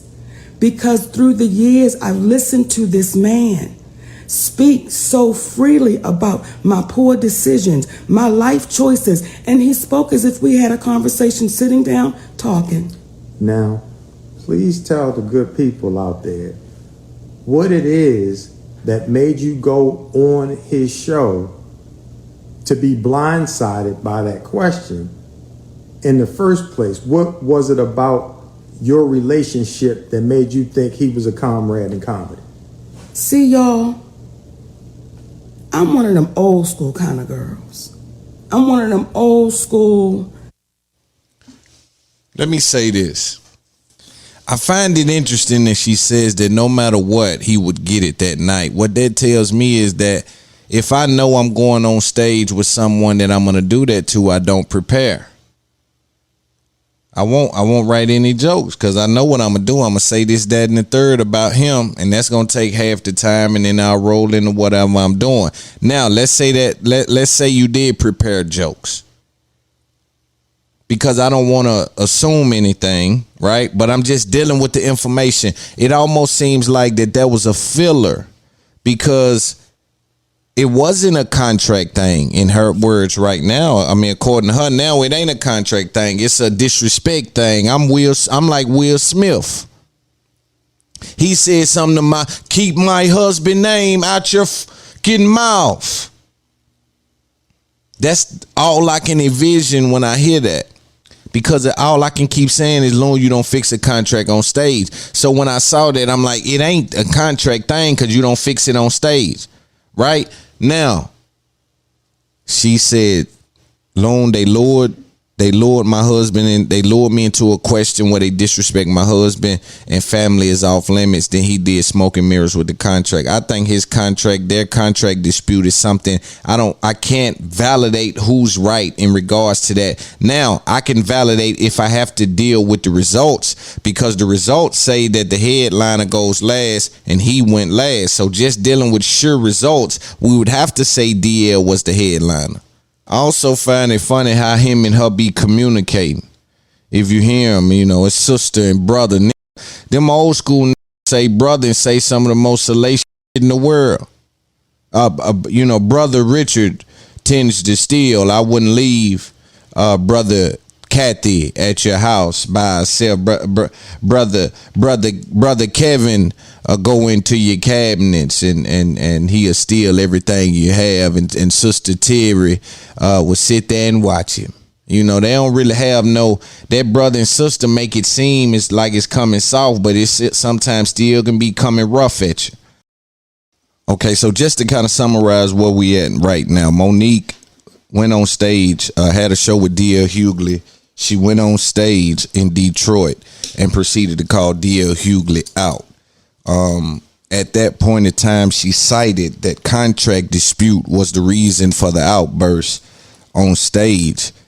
And that D.L. Hughley had some sort of disdain for a black woman or woman being the headliner of said show. So again, I look at that, I say, all right, so a contract dispute doesn't get resolved on stage, but get your off, because I do know that we do need to be provided some kind of runway to get your off. Now, after that, they then go online and start to upload what we've looked at, which was tweets and contracts and deal memos and things like that. Moving out of that, Monique went on live with her husband, which we just took a look at.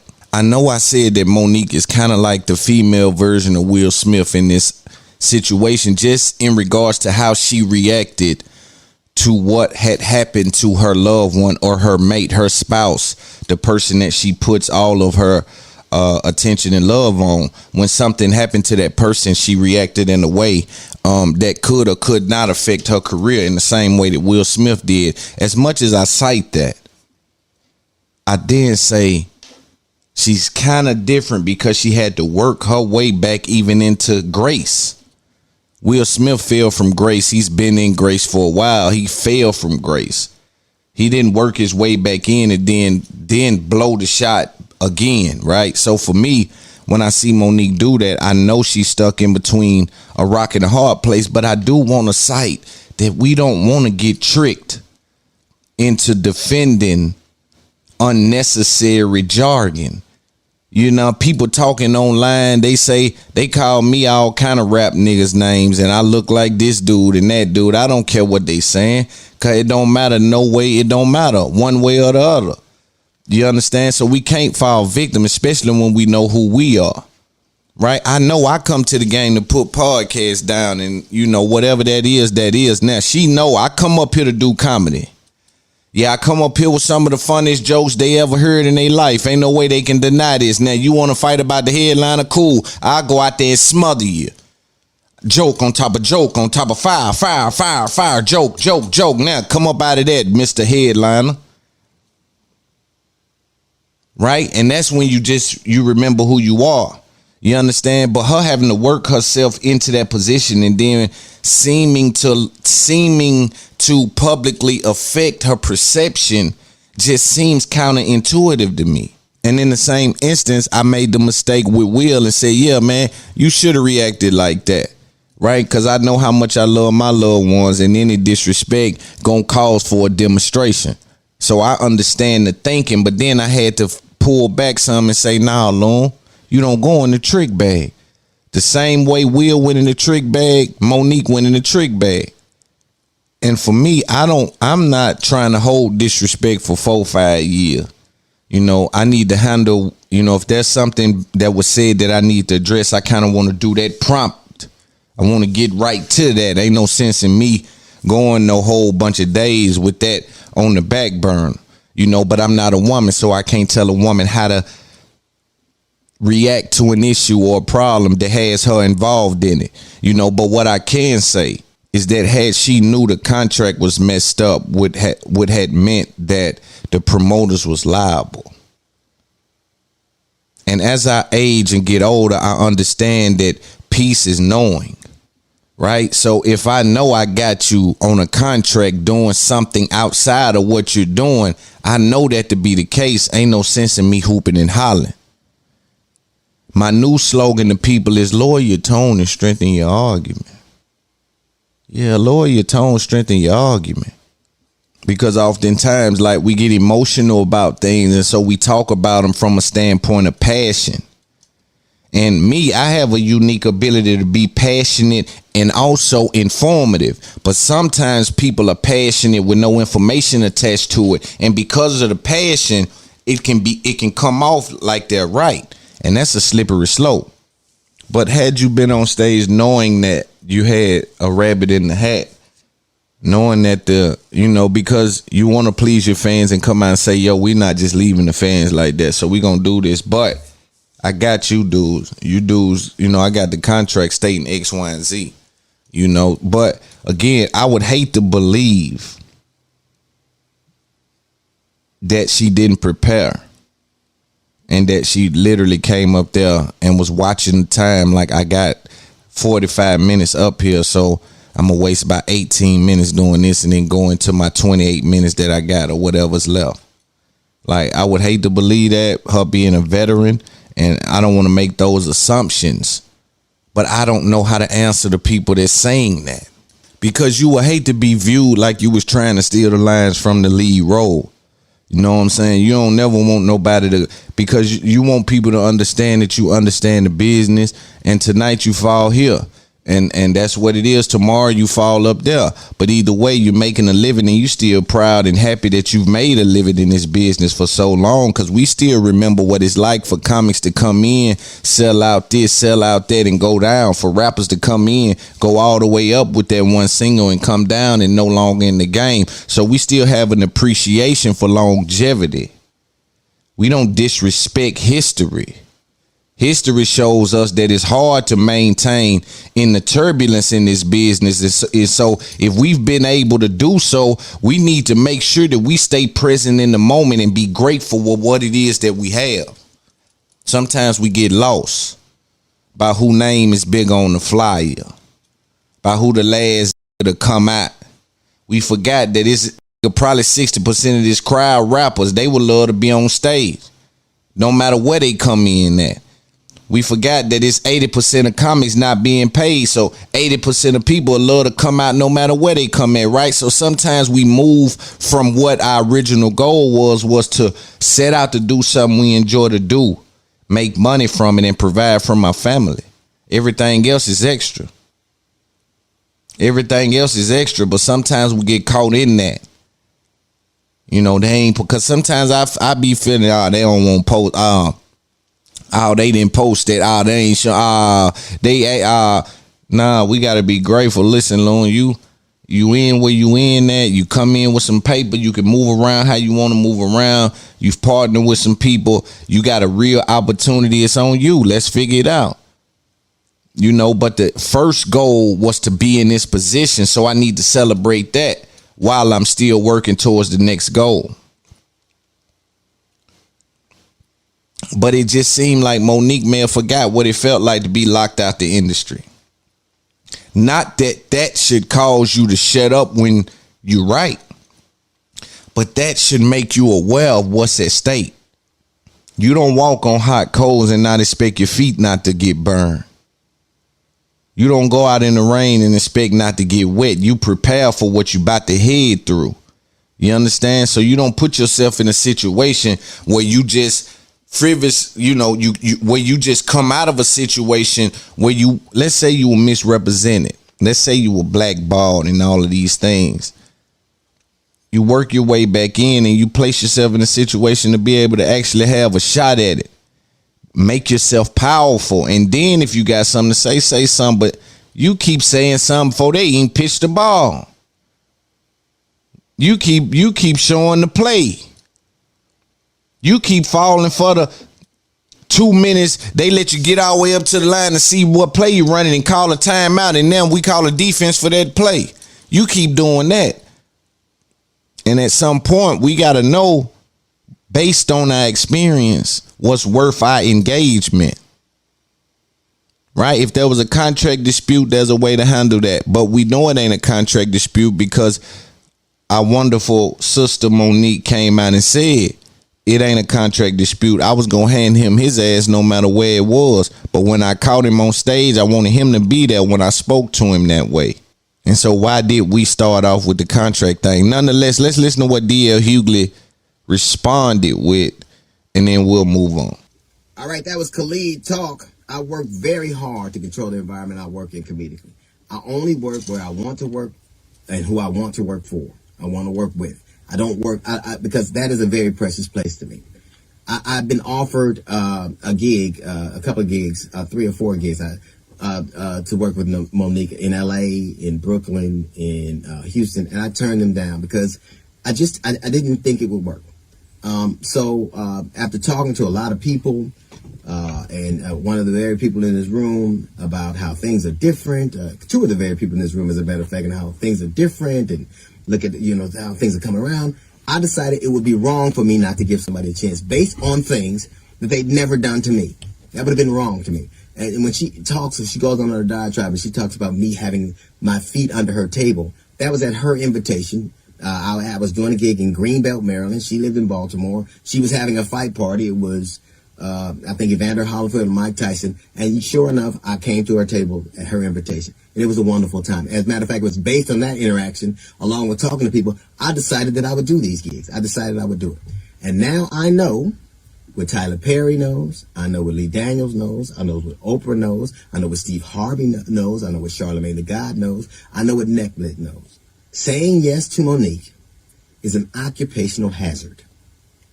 Now, we're playing a gig in Detroit this weekend. I know I'm going on at 9:45. I leave the hotel. I get there around 9. Monique had just gotten there. She's supposed to be there at 8:40. She had just gotten there, gone at 8:40. She got there at 8:38. What Monique was trying to do was to slow walk the show. She didn't end up getting on for 30 minutes. The oldest trick in the world is, if I want to change the order and I don't have merit, I'll try to make people wait so long that everybody gets nervous and go, please just go on so we can avoid a conflict. That didn't happen. Monique got on stage. Monique actually felt like she had merit. She would have done one of three things. Either she would have took it up with the promoter, and she did, and the promoter said, we're going on, and whether you go on or not, that's a different thing. You would have not done it, but she knew she had to get on stage, or she would have been in breach of contract, or she would have come to talk to me. She didn't ever, and I emphatically emphasize this, she never once talked to me. I haven't seen Monique in years. I didn't see her at the venue before, after, or during. I haven't spoken or seen Monique. So if you really thought that you had a legitimate contract dispute, you would have come to me and said, hey, I have this contract and you had this contract. Notice not one thing on that contract, not one person she has on that contract, not one thing happened. Do you know why? Because it wasn't legitimate. And she goes on stage and she proceeds to eviscerate me. Not just me, but Steve Harvey, the sexual, my wife, my dog later on in subsequent conversation. Let me ask you something. What did any of that have to do with an alleged contract dispute? What did Steve Harvey have to do with your contract? What did I have to do with your contract? What did my dog have to do with your contract? What does my wife have to do with your contract? You wrote your contract, you and your daddy. You proceeded to say things that were so patently insulting that it was galling. It was galling. You asked in subsequent conversations why I have a dog, a support dog. What kind of person has a support dog? I have that dog because my father died. My children and family decided they would get a dog from where he was from, and I named the dog after my father. I don't have a dog to keep people away from me. I have a dog so I have my father with me all the time. That is an act of love which you know very little about. You proceeded to assault my sexuality. You have the temerity to assault someone's sexuality, a man's sexuality, given who you lay next to? None of that had anything to do with alleged contract dispute. You could have taken that up with a lawyer. You would have gotten out. You could have not gone on stage, but you knew you didn't have a valid contract. And you do what you always have done. You tried to weaponize black femininity. You tried to turn that audience against me. You tried to burn everything down. Like you do all the time. Who calls Netflix and thinks I can get $10 million because I did the Queens of Comedy? Who thinks you can get on stage and still live off that? I was a king of comedy. You never hear me talking about it because in this business, like any other, it isn't what you have done, it's what you do. That show was one I signed on to do. I made the quintessential mistake, the horrible mistake that like Tyler Perry, like Lee Daniels, like Oprah, like all these people of saying yes to you. And it is an occupational hazard. It is my fault. I have learned my lesson. You didn't just, and the thing that bothers me the most isn't the things that you said, because I know who I am and I know what I do, and I have a pristine reputation. And everybody who knows me know what I'm about. It's this whole "my dear, my babies, I love you for real," which is so transparently false. It is ridiculous. But the thing that was really the most annoying, the thing that was really the most bothersome, is after a terrible couple of weeks where people were being slain in Buffalo, where people were being slain, kids were getting slain in school, and people had come to a comedy show to get away from all of their problems, you besieged them with yours. The one contract that isn't in dispute is the one that the audience had with us to entertain them. But every single time, more and more, you spend half of your time talking about your grievances and what you didn't get and who did this to you. Listen, when you burn things up and you sit back to watch the results of them, she's literally set that stage on fire, said the most incendiary things ever, and I had to go on stage. And she has the temerity to call me a coward. A coward would have left. A coward would have said, I can't go. You didn't even want to go on when you had a contract that you knew that not to be true. You made up this whole narrative that you knew not to be true, and you played that out in front of the audience. And then I had to go on behind you. And you know what you did? You sat back and you tried to watch your damage. You set the stage on fire and you watched what you've done. You know who does that? Arsonists do that. Arsonists set shit on fire and try to see the damage it drives. But I blame myself because I know now what I didn't before. Saying yes to you is an occupational hazard, one I will not repeat. I don't blame you. I wish you well. But when you do the things you do, when everything's about you, when you're vitriolic, when you have all these fights with all of these entities, it is you. Precious was not a movie. Precious was an autobiography. That is who you are, literally. You mad at the contract you and daddy wrote? Your daddy? And I don't know why you call a man daddy and you pay for him. That's a son. Let's be clear. I am not angry with you. I'm angry with me. I did what I knew not to be true. But I'm going to tell you something. When you burn and you destroy and you wreck, you are not a queen of comedy. You're a queen of ashes. Now, I'm going to go back to work and you get back to your kingdom of smoke. That's a little note from the GED section. We got the jazz report coming up in 15 minutes. Ladies and gentlemen, I've always spoke to you about comics, their ability to communicate. As you've seen, he crafted that. He thought about that, well thought out. What I say, and let me just spend some time on their ability to communicate, control a crowd, and tell a story and things like that. That's why I always watch two comics when they go at it, because it's gonna be the communication is gonna be right, the framing of things, the metaphors, the examples. It's gonna be some dancing going on, and so D.L. Hughley is not short of vocabulary, right? So he's able to get in there and get some shit out. So, but you hear, and most comics are not short of vocabulary, just to be clear, but you hear something, and I want y'all to pay attention to it. In our community, we know little about corporate jargon. We know little about the way they frame things for it to be effective when they talking to their people. You can't talk to the investors on Wall Street the same way you talk to your homeboy from the street that's an investor that got a little paper. It's a different language they take to move them.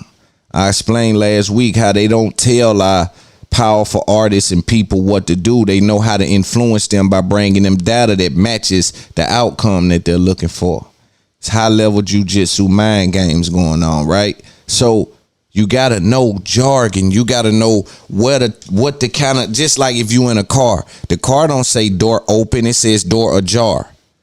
I don't know why it does that. Open is the same amount of words. There's literally no reason it doesn't say open, but it says ajar because that's the language in the automotive industry. That's the language right there. And if you speak outside of that, then you're doing something unusual, and it may or may not be effective. So that's the same thing when you come into court or you deal with some of these people. When you hear him keep saying occupational hazard, that's a shock word to corporate America, to investors, to people that's cutting checks for comedy, for shows. That's an attempt to frame his experience in 2 words. And those 2 words are powerful in that space. To people who don't operate in corporate, that may just be like, oh, okay, I heard him reiterate that. I really don't know what it. But for people who are saying, all right, we got a comedy show in July, we got one in September, we got one in December, we need comics, who do we get? Them people understand occupational hazard. In our community, we have very little understanding of the tricks that's being played. But as Dave Chappelle, what a press release look like when you want your freedom, when you want your IP. Ask Kanye West what it's like to go up against corporate jargon. Kanye West was on Instagram using culture jargon. They took it and framed it like Fulton County. So they took what Kanye was doing online and framed it as if, right, well, it's a threat. He was saying some shit that was, but a lot of that was tongue in cheek, but they didn't take it that way because of his position, and he had people trying to frame it away. But he had to deal with corporate jargon when they got to saying afraid for our life, and it's been threats on our life, and we're afraid and we're scared, and he's bullying. And when you start to hear those words, that's that jargon to get you out of here, because investors, ad people, high level corporate people don't like them kind of words, right? It becomes radioactive. And believe me, the money ain't just floating around like they say it's floating around. It got some instruction. It got some direction on the money that's in this industry. It ain't just floating around like they saying. They'll make you believe you can just come get some money. No, sir. You saying the wrong thing. You can have as many views as you want. Nobody won't attach to that. I remember somebody that's popping right now. I was trying to tell them on the way up, don't make that mistake. You too talented.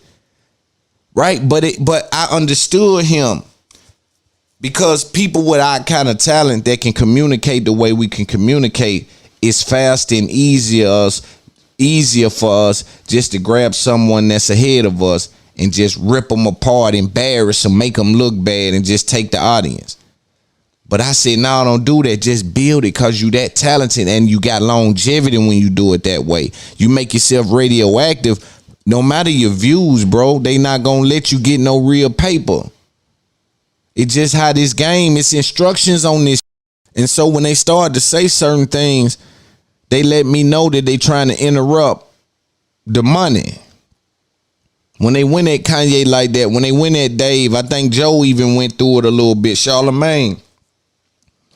They trying to interrupt the money when they start to say little things and put it out there, little press releases popping up here and this popping up there. They trying to affect the natural order of things. But the illusion of the entertainment industry, because you can spend a lot of money in the entertainment industry, the illusion is you can just come in and get you some money. Boy, Cadillac ain't putting no ads on certain things. And the company that's plugged with Cadillac ain't taking Cadillac certain things because they scared of their relationship being severed. So it's instructions. It's instructions on how the money go. That's how you get canceled. Not that you got to stop doing your little gig you're doing. Yeah, they fire you off this show. You can go over there and cut your camera on, but they gonna take the ads, the ad companies, they ain't gonna mess with you. It's gonna be rough for you to move around the way the business is structured. It's a certain level of continuity of how the money is distributed in this business. You understand? And to make yourself eligible is almost just like a free agent in the NFL. It's certain boxes you gotta have checked off to even be eligible for a bag in this business. But nobody don't tell y'all that. They just saying, boy, it's bags in this business. Yeah, but they ain't telling you, man. You got to have, it's just like a free agent. Are you really a free agent or you just a nigga balling at the center? Is you really, can I look at the stats? What can I need to be able to see some game tape, some stats. What we doing? Is you really a free agent or you just a nigga that they at the center saying that you can ball? Because we sign free agents. You ain't even eligible to be signed. But boy, but you talk good. But you ain't eligible to be signed because you ain't got your business and none of that in order. But you gotta, again, understand corporate jargon. You gotta know how to talk to these people, right? When you're dealing with some of these ads, and I learned some of this from B. Marshall by being with him. You know, when you talk to an ad company, it's certain language you gotta use. Because you niggas sound like you begging in there. Man, well, we really need a check. We need some money. You know, we need some money. We need some money for the show. You understand? You can't, when you talking to an ad company, that ain't how you talk. We need a presenting sponsor. And these are the benefits of what we, right? So just knowing how to frame it in the arena that you in. And that's how they started. They done ran Kanye off of Instagram. That's how they started getting at it. Yo, start framing some of these things and say that, not even say, let's just say that something is happening, because I'm not there, so I don't say whether or not things are true or not. But let's say Pete is getting threatened and things like that. All right, let's frame that, press release that out there because of what Kanye is saying, such and such and such and such and such. And we're scared and he's bullying her and that ain't right. And then DL, he ain't above criticism either from the coach. There was some, things he was saying about their situation, right? Kanye and Kim, and he had to retract it, and he got in some other things. And again, everybody has an opinion. I share the world with all these people, and I'm in a position to say everybody has your opinion. Some people do it better than others. Some people have a better understanding. I know what opinions to value. And coming in a new age, this is what we got to separate it. Here's some pod talk and some industry content creator talk for my loved ones out there. It's about to be everybody doing the same thing. You got to create value in the market. You got to know who conversations devour you. You got to know who to go to for the sports talk, who to go to for the this talk, that talk. You got to know what you're doing. And then for me and people on my side, we got to make it obvious. This is where you come get the game at. Listen, this is World Wrestling Federation or the NBA, and that's like the D League. And I need that line to be clear to the market. And not because I'm better than them as an individual. It's because I put more work in than them. I don't go to sleep till they go to. Oh, man, listen. I'm up when they go to sleep. I'm up. And when they up, I'm up. They can't miss me. I'm working on this thing more than they working on whatever they working on. I don't care who you name. But when he continued to reiterate that she's an occupational hazard, there's a reason that word was used. I want to be clear. And again, a lot of us don't understand how to, a lot of times, like, you got a business, you got a bright idea, but you don't know how to get funding. So therefore your idea sit around long enough, and you got just enough fame to where somebody ahead of you caught that idea, took it, framed it, went and got funding for it. Now they got more. Now they got more money based on the idea that they discovered and didn't create. But part of it is your fault for knowing how to go get the information and then how to get funding. Because in this world, there's a way to get funding. In the world, there's a way to communicate to investors to where you can explain how they gonna get their money back, what that'll look like, how we invest in, where we invest in, what it should do, what the expectations are. If bare minimum, this should be the result. If nothing else, YouTube brings this in, right? You got to be able to explain some of these things. But a lot of people don't know that. A lot of us will go to court with the, you know what I'm saying? You know what I'm saying? A lot of be in court. You know, I ain't gonna hold you, dead homies. I ain't got nothing to do with that. It's like, yo, your lawyer, you got to, that ain't how you talk in here. That ain't even effective. You could be in there screaming, I didn't do it, God, I wasn't even, Lord, I was. You could be telling the truth, but if it ain't framed right, if it ain't said right, or if the right paperwork ain't filed, it's ineffective. A lot of times the truth live outside the courtroom. A lot of times in the courtroom, it ain't even about the truth. It's about what made it in the courtroom, right? Because if we let lyrics make it in the courtroom, then they take lyrics as evidence. Because if it makes it in the courtroom, therefore it's evidence. So that's why I'm saying it need to be proactive shit going on about lyrics. And it's unfortunate for us because they don't teach you how to communicate in court. They don't teach you how to communicate on the interview. They don't teach you how to go up. I remember meeting DeTavio, which is the CEO at Revolt, and trying to explain to him in a short moment what I do. And it's like that shit had kept me up at night.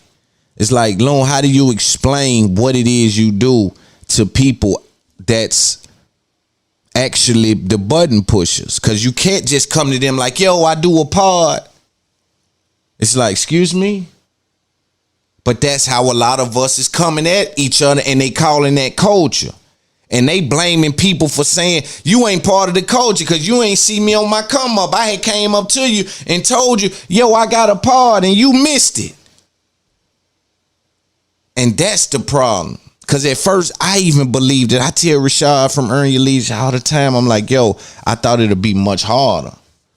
But I thought it'd be much harder because I didn't understand that it's about how effective and efficient and proficient are you in what you do in your communication, right? So now I got to explain to ad companies. I got to be on the phone with some of the biggest ads in the world. Listen, this is what It's Up There podcast. We also bring the culture conversations. We also have an outreach company that goes into the community and teach the importance of communication to children, and I gotta lay it out to them exactly what I'm doing, because I can't just come and like, man, I got a part, it's dope, man. I'm telling you, it's really, man, the hood, really the streets, man, the streets. It's like that jargon that don't stick. It just don't stick. You know what I mean? And so again, in court, the truth usually lives outside of there. You understand? But maybe you can't explain it right. That's why it's important, the questions they ask you, man. That's why sometimes I watch lawyers talk. I watch them not prosecute, but I watch them. I watch testimonies and cross examinations and things like that, because sometimes it's interesting how they frame these things. You see Thug lawyer up there doing his one too. He one of the best at it. But to be clear again on this Up There podcast, we just deal with the information. Monique did, Hughley, hopefully they'll get over there at some point. Me, I want to see Monique work herself back into a position where she's viewed as the funny woman. You know what I'm saying? The funny female comic, because it's almost like she's pigeonholing herself, in my opinion, my humble opinion, because again, I have a high level of respect for women, black women of her age. My mother wouldn't allow for her son to operate like that, and I'm a gangster, but I got a high level of respect for what mama look like in public, right? So I'm not disrespecting beloved, but what I am saying is that, you know, you work your way back into the office, you understand, and you just want to make sure that like you really get a real shot and put some money up. And then when you come back out saying, man, I went through hell the last 2 years, but I ran up 20 million, but let me tell y'all, such and such. And not that I would do that, but I'm just saying, you don't go in the trick bag and sacrifice, especially right at the wheel. And I'm guaranteeing you nobody's gonna make the point that I just made about Monique being like Will Smith. I don't know if it's something with comics brain or what. I don't know, but she's the female Will Smith in this situation right here. Everything that she has reacted on in the last maybe years has been something that had to do with her husband being involved. Right? Let's say that my old lady is with me and I've made her a manager because I want her to get some money with me, and we ace boon coons and we family, so we in this together. They'll never separate this thing. But let's just say year one, we were making 10 million a year. We put you at the head, we at 10, we looking to go to 20. But next year we went to 6. We got to take a look at, okay, so now what's happening? So maybe you operating it in a way that's losing equity. Not that you right or wrong, and your principle may be intact, but our progress is in jeopardy. Right? So you view it and then you say, damn, then next year you go down to 4 million and hold up. Me being the head, not to tell the boss of the family, I got to tell beloved, you got to get out that spot because we done lost money the last 2 years. So something we doing, whether it's in our negotiation, whether it's in our approach, whether it's in the framing of my accolades, whether it's in me understanding the market, something's off and we got to shuffle the deck, right? But love will make you hold on to that failing business because you went into it with your loved ones, right? You should have shuffled that deck, in my opinion, a while back, because the results were indicating we need more rehearsal. Something is happening with the contracts. Something is happening. We losing money every year. We came in, she was on top. Not on top, but one of the most requested comics, female comics, when she first, I believe, got married to Hone. You know, respectfully to him, I don't know his name, but married to bruh. And if I'm losing money every year with you at the head, that don't speak to your manhood, and that shows that you insecure. If you got to be the head of my business, even though it's failing, just to feel like that make you my man. No, man, like, yo, let go of the wheel. We is crashing. Right? Respectfully to our love relationship, like, I love you, but I ain't letting you crash the whip. I worked on this prior to you. Respectfully. And if he stand on principle, like a lot of us stand on principle, he look at the results and say, babe, that makes sense. Let's put somebody there. But let's put somebody there that you like, that we trust, and that maybe I can at least talk to sometime. If you just, as a man, feel like you need to be involved. But to me, that's toxic energy. Let that woman blossom in the space. She has more accolades than a lot of the female comics. It's no reason for her contract disputes and things to be at the forefront. My opinion, it needs to be a shuffle of the deck.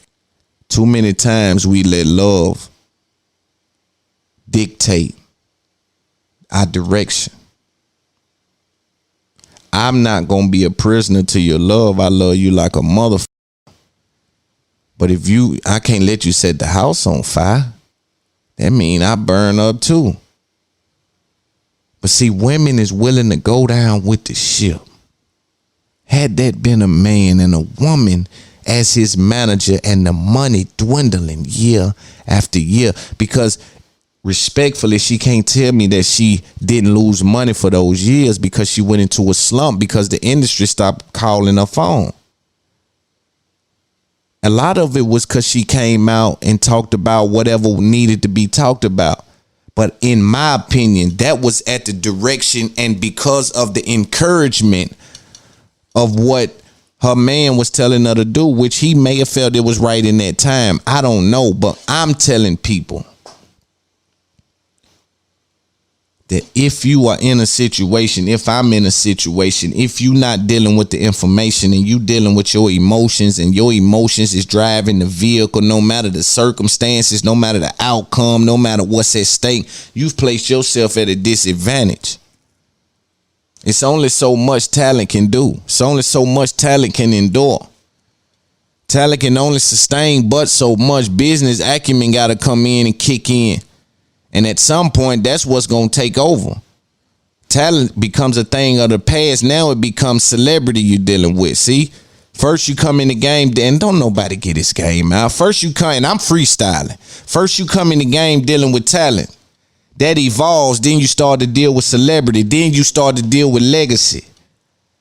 Where are you at in that process? You got to know that. Look alive and stay woke. I was telling my homie it's important to have your woman's mind. And that's important, but a lot of dudes know how to misuse that. Because if you have your woman's mind, she's put herself in a position where it's detrimental for her to do something that jeopardize y'all situation. And it can appear that I can have your mind when I'm wrecking your business, or not even wrecking it, just as it's going down, right? The numbers are decreasing. If that's the case, somebody got to make an adjustment. And if a man was in the flip role and his woman was doing that, I just believe that we would have nothing to talk about, that there would be a shuffle of the deck. Shout out to Monique and DL Hughley. Again, we just deal with information on this Up There podcast, and we find it interesting, and our audience loves it. So shout out to our audience. All right, let's speak on this. QCP, head of quality control, artists on that label, Migos, City Girls, Lil Baby, list of other names, man. They've been influential. Lil Yachty, shout out Yachty. A lot of people's been they've been influential in the market, and it's been powerhouse in the South. They royalty in the South. He had a birthday party. A list of rappers is just going big. They also have branched out to films. They branched out to movies. They doing a lot over there. Media, right? Powerhouse in the space, 100%, right? He had a birthday party. In the South, we know how to party. It's just that on that, right? I'm always watching these parties, man, and for a slew of reasons, right? Number one, you know, waiting to be in attendance with that shit on. You understand me? But for number two, just to see how people navigate around each other. How do we interact with each other, right? When we are celebrating someone like P, and you got Diddy in the building, you got Trouble in the building, you got all these different people. RP Trouble that just came out. That's why he on my mind. They said he just passed away. But and you got so many people in the building, and everybody bosses in their own right. Everybody kings of their own castle. Everybody sailors of their own ship. Right? So I always like to watch that, because we are some of the most interesting people, man. Like when it come to joking, like I like to see them comedians together. Sometimes I watch Lil Duval and DC Young Fly and Carlos Miller and Chico Bean and D. Ray Davis, and how all them be together, and I be watching. Okay, I see, because I always talk about how Rogan them do it. So I do need to champion Duval over there doing this one too, because Duval will put shit together with no hating involved. Lil Duval, he seemed to be a real one, if you ask me. Know what I'm saying? Cause I ain't never seen him hating on nobody. I ain't never seen him really, pushing, pulling, or dragging nobody through the mud. You know what I'm saying? I've seen him respond to things, but he be, for the most part, dealing with information, be joyful and trying to get some paper. That be what that be about. So that be gangster. But I like to see that in them big boy parties. They had Tigers, and I can't think of shouted name. I'm so disappointed because she the GOAT with putting them events together. I wanted to shout her out. I just had met her down at Slim and Husky's doing Benny the Butcher thing, but she is the GOAT. If y'all don't follow her, man, or y'all tapped into her to get y'all events done, boy, you sleeping at the wheel and you headed toward a brick wall. You understand me? But P was off the chain. Let's see if we can find a video with just some of the footage, because I just want to show people what it's like in the South. I mean, my listenership is pretty wild. We got Diddy headed there. Hey, yo, P, we on our way. Happy birthday, boy. It's up, P. I'm coming to fuck with you for sure. So this just his story, He was sending out invitation.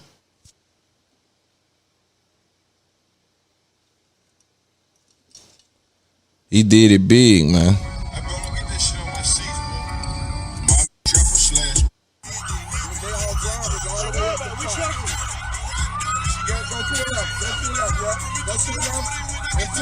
Them boys had police escorts. Them boys was doing it big. I like to see it, and everybody had that shit on, man. I seen some of the best outfits I ever want to see in the world. I said, boy, black people don't know how to do nothing. They know how to dress. I mean, they had all kind of, yeah, man, I'm talking about they had it on in there in that QCP party.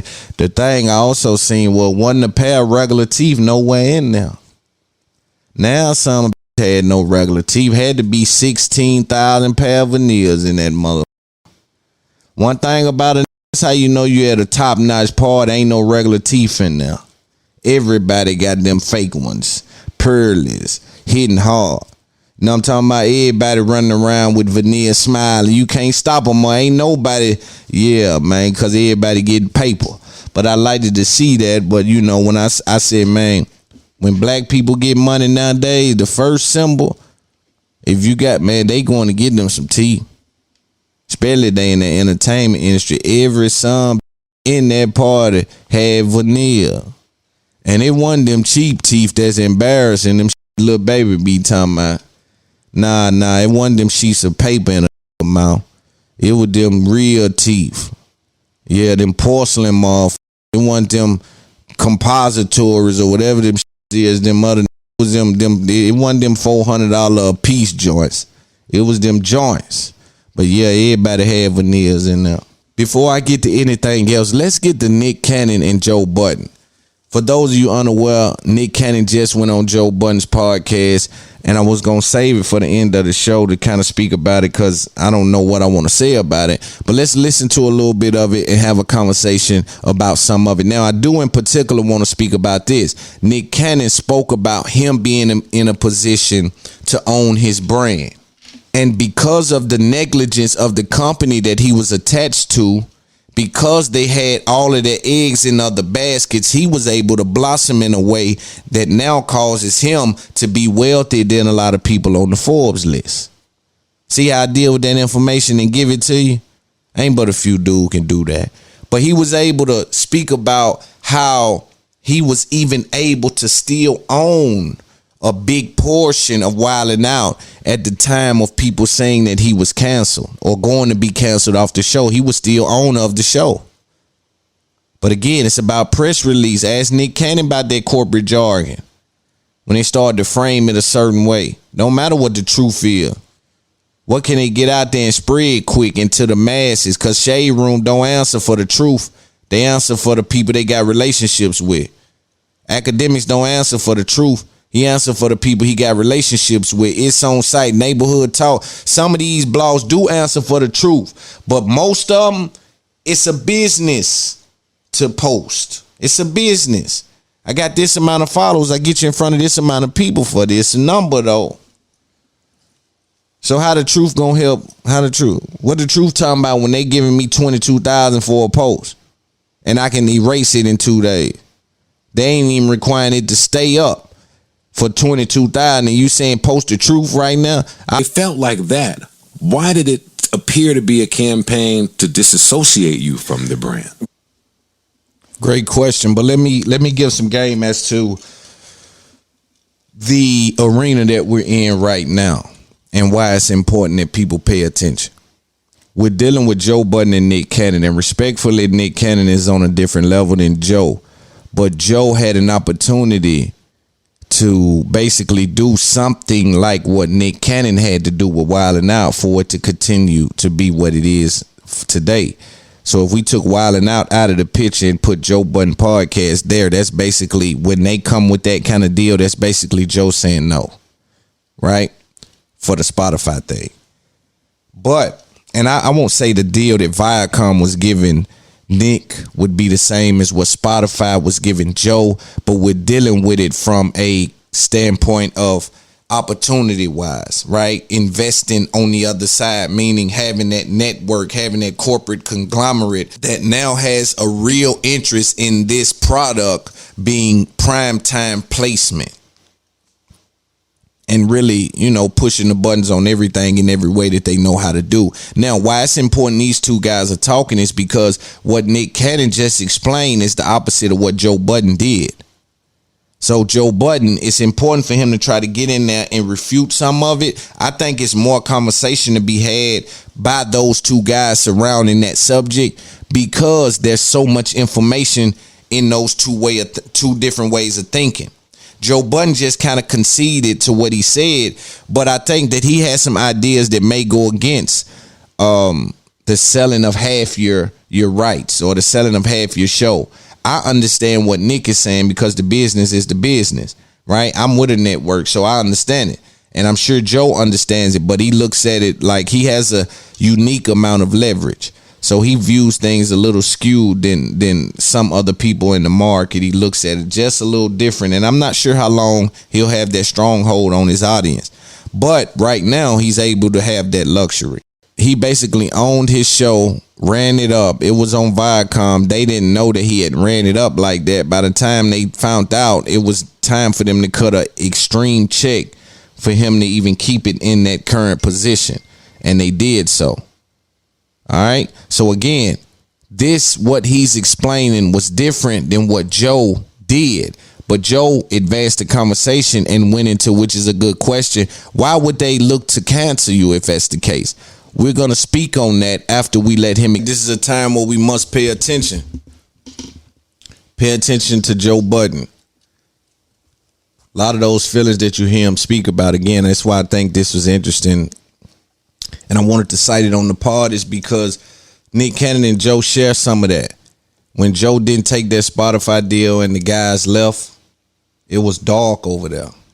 Because it was that. Then it was the Mandy and them girls wanting to leave. First it was the other girl saying something. Like, it got dark over there. So I know that he knows. And I've always spoke about how I feel Joe has been hurt by his experience in the industry.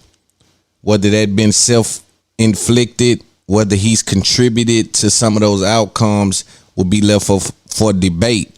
What I do think continues to ring true is the fact that he is extremely traumatized. And so I think it's interesting with him and Nick speaking about this. Let's see how he responded. A character. Again, corporate games. He's speaking about when he was in a situation to face cancellation, he was placed in front of his own homeboys and they were putting out in the media that they may be taking over. At that time, I knew that wouldn't be the case because that wouldn't be a real move. But the internet reacted in several different ways. Then DC and them came out and said, nah, it ain't nowhere in the world we'll do Nick like that. He gave us the opportunity. So they kept it gangster in that sense. Again, I just wanted to cite that conversation. Let's move on. What else we got to talk about today?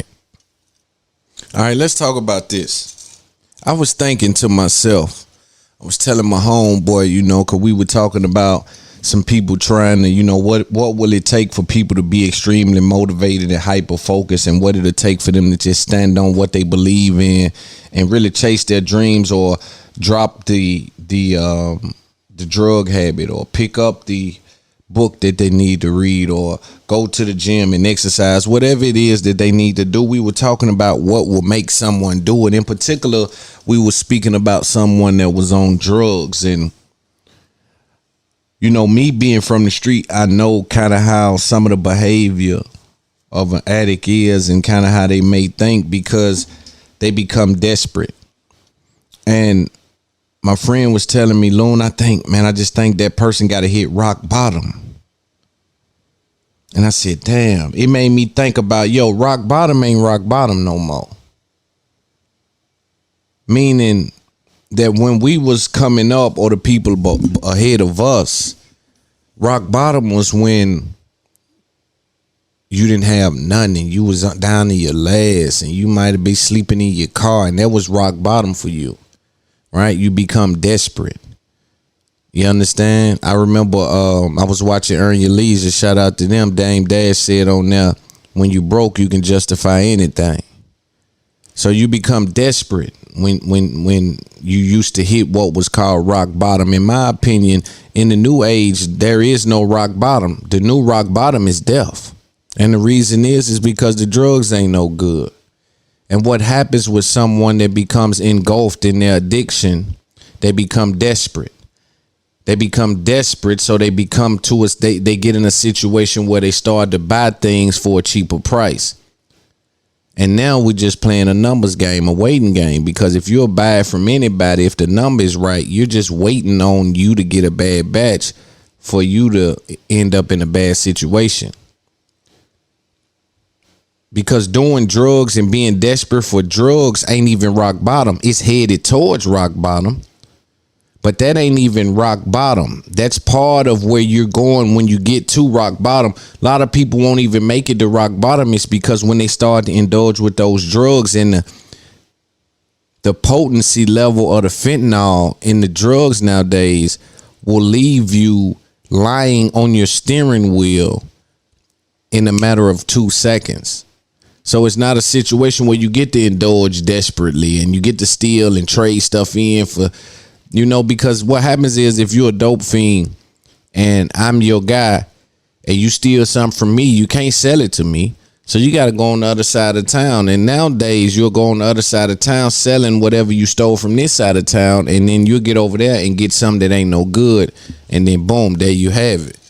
But it's a fucked up thing because it's only a matter of time before you get something bad. So, hey, I tell people, chase your dreams. Get up every day and work towards something. Be about something.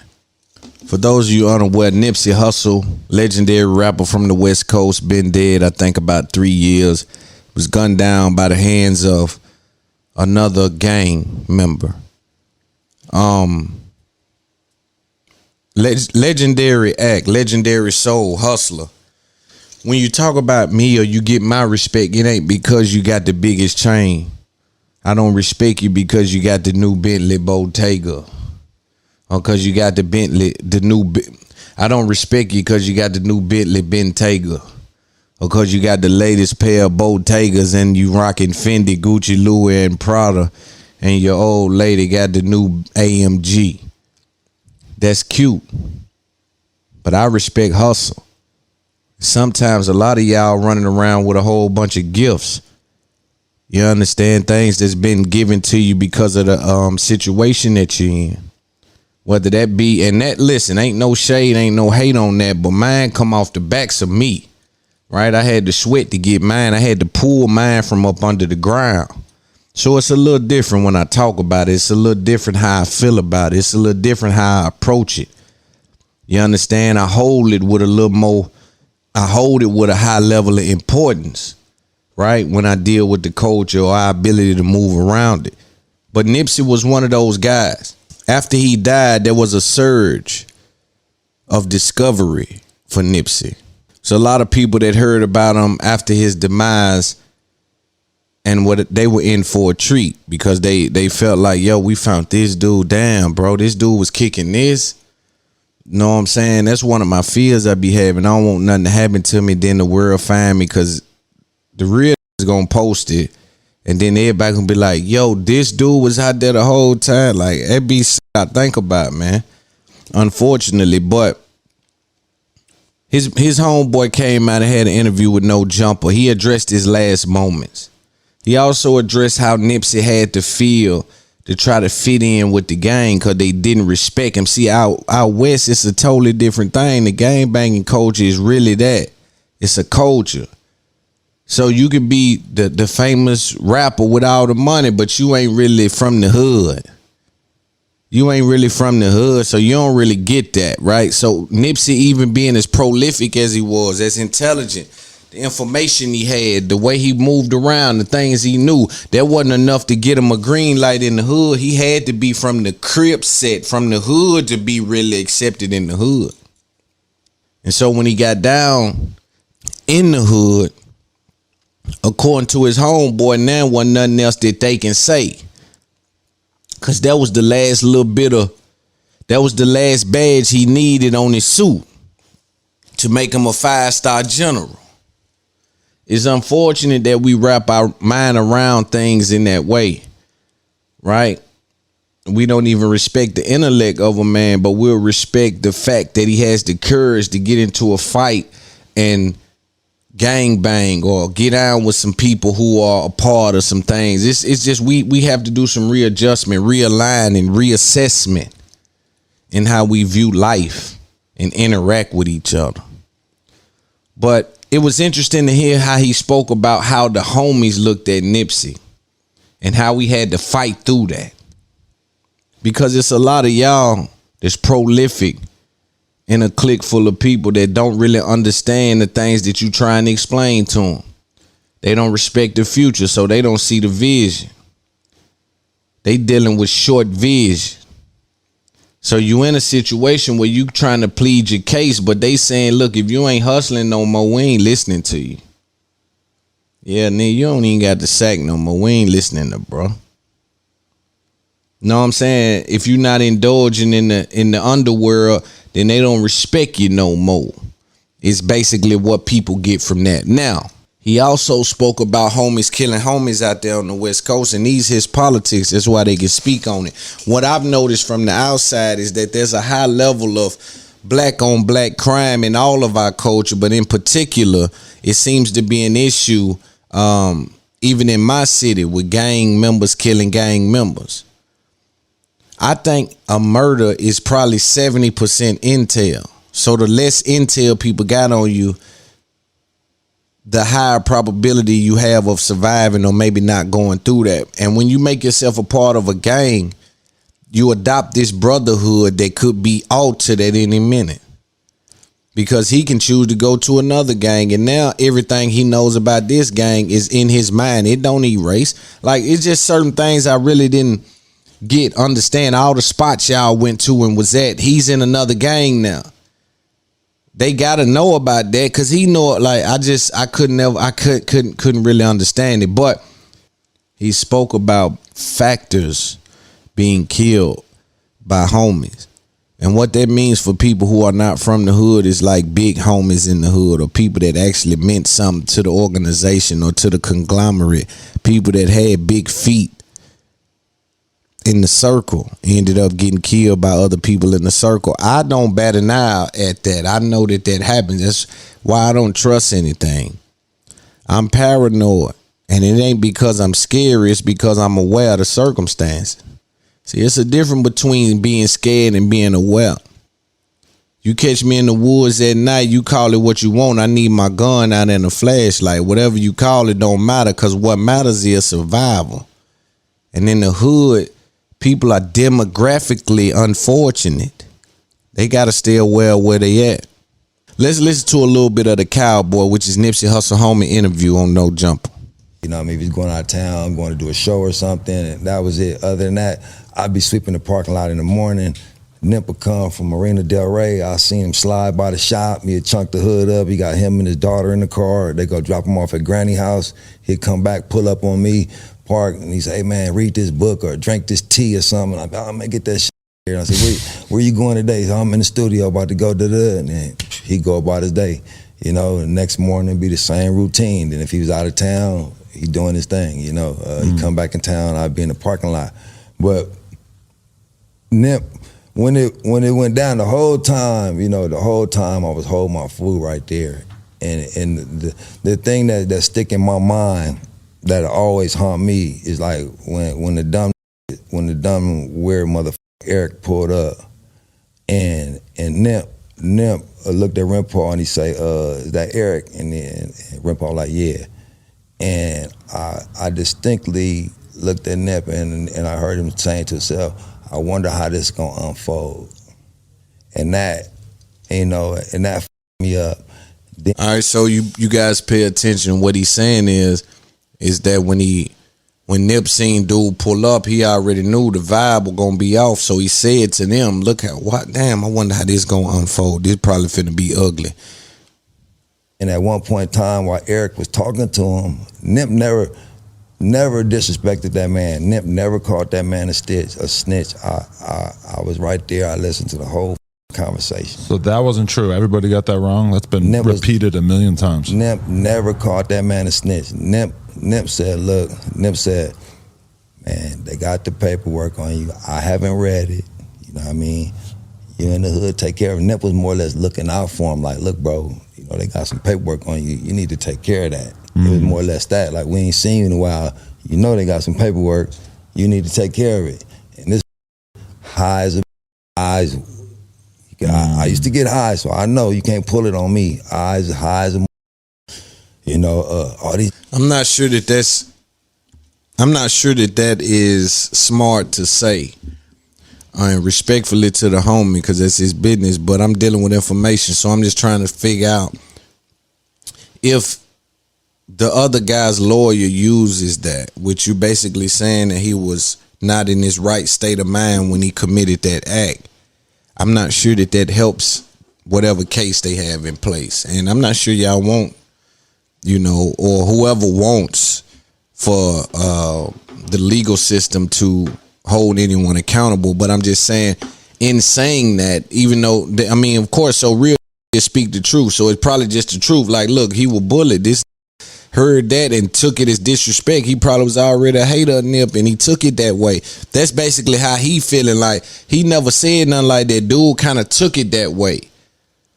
But again, if that is took from that clip and played in court on behalf of the dude that killed Nipsey, I'm not sure that helps in convicting the guy that committed that. I just wanted to point that out. Let's listen to a little more. They be hating on me. So a couple times I turned my back on that. I told Nip, we've been out too long. I turned my back on this guy. I back turned him, like, even mid-conversation, I put my back on this fool so when the fool go get his food, come back, shake hands, shook my hand, shook Nip's hand. Judging by the conversation, ain't nowhere in the world I would have suspected that he was gonna do what he did. If Nip would have been like, oh, you old the snitch, I would have snatched him up and took him. Nip ain't gonna do nothing. If Nip would have had any words with anybody, I'm gonna grab him up. Come on, it's time for you to go, bro. If a fan come up and he drunk and he really need it, come on, you gotta go. I'm gonna snatch him. So he's saying that if Nip would have approached dude, because let me clear up what's happening and put some context around it. There was a lot of rumors going around and Nip told him, yo, you're a rat, you gotta go. And a lot of people spoke from that standpoint. Even me, I heard that. I spoke from that standpoint. Like, they said that Nip said, yo, you're a rat, you can't be up here, and then dude reacted like that. Cowboy is saying that, hey, if anybody had an issue with Nip, I was instantly on that immediately. I was willing, my life was on the line about that in an instant. It wasn't no argument.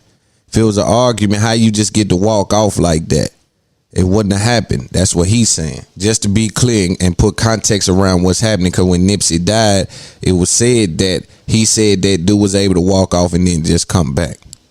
Look, the conversation was nothing like that.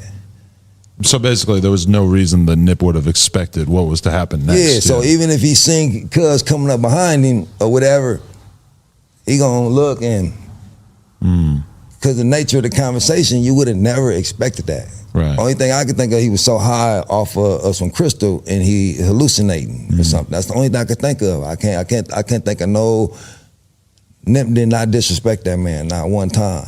You know what I mean? So judging by the nature of that conversation, I would have never expected that. Never in a million years, you know. But when he walked up, I don't know if it was God or not, but for some, you know, right before you get ready to punch a motherfucker, it's that split second like, man, I'm about to sock this motherfucker. For some reason, then I asked like, damn, why do I want to sock? Like, why? You know what I mean? Like someone was telling me like this, you know what I mean? Just sock this. You know what I mean? Like you an feel instinct, the energy. an instinct, and I think Nip felt it when he said, "I wonder how this is gonna play." But you know, this is later after the fact. You know what I mean? Like, then why did I think that? Why did I think I should have just socked? So, you know what I mean? Like I said, that's after the fact. Damn.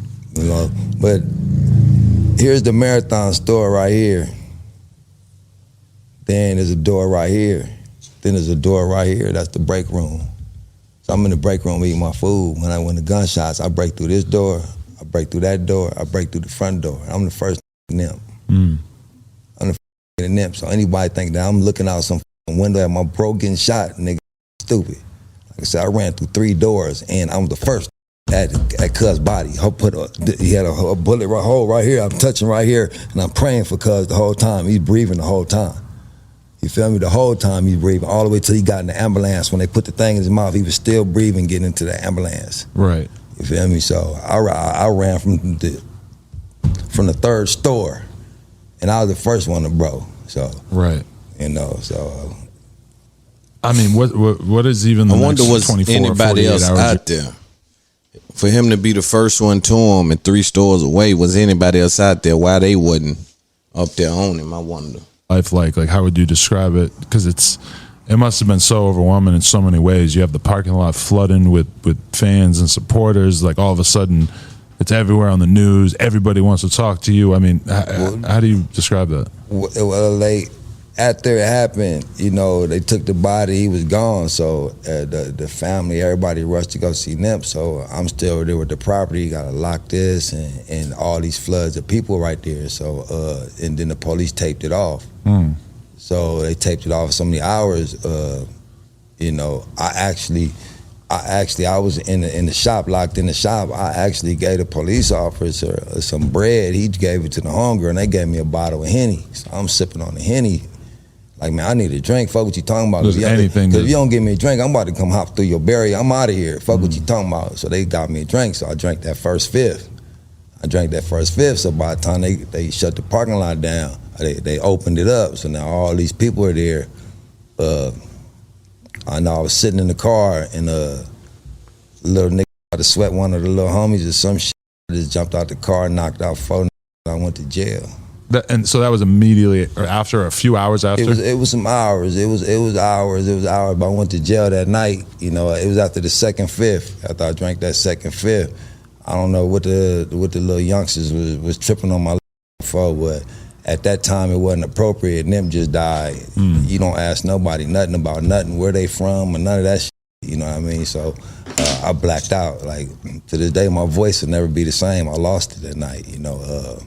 So he continued to speak about the following nights after Nipsey Hussle died and kind of the atmosphere and things like that. And it was interesting to hear about how everybody was on edge.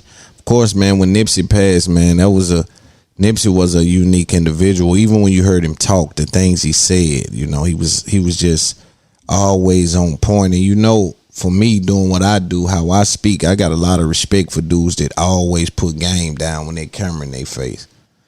You know what I mean? He always put some game down. When that camera show up, he always, man, listen, man, always believe in yourself. It might start slow, but then you go get your business. He would always try to give direction.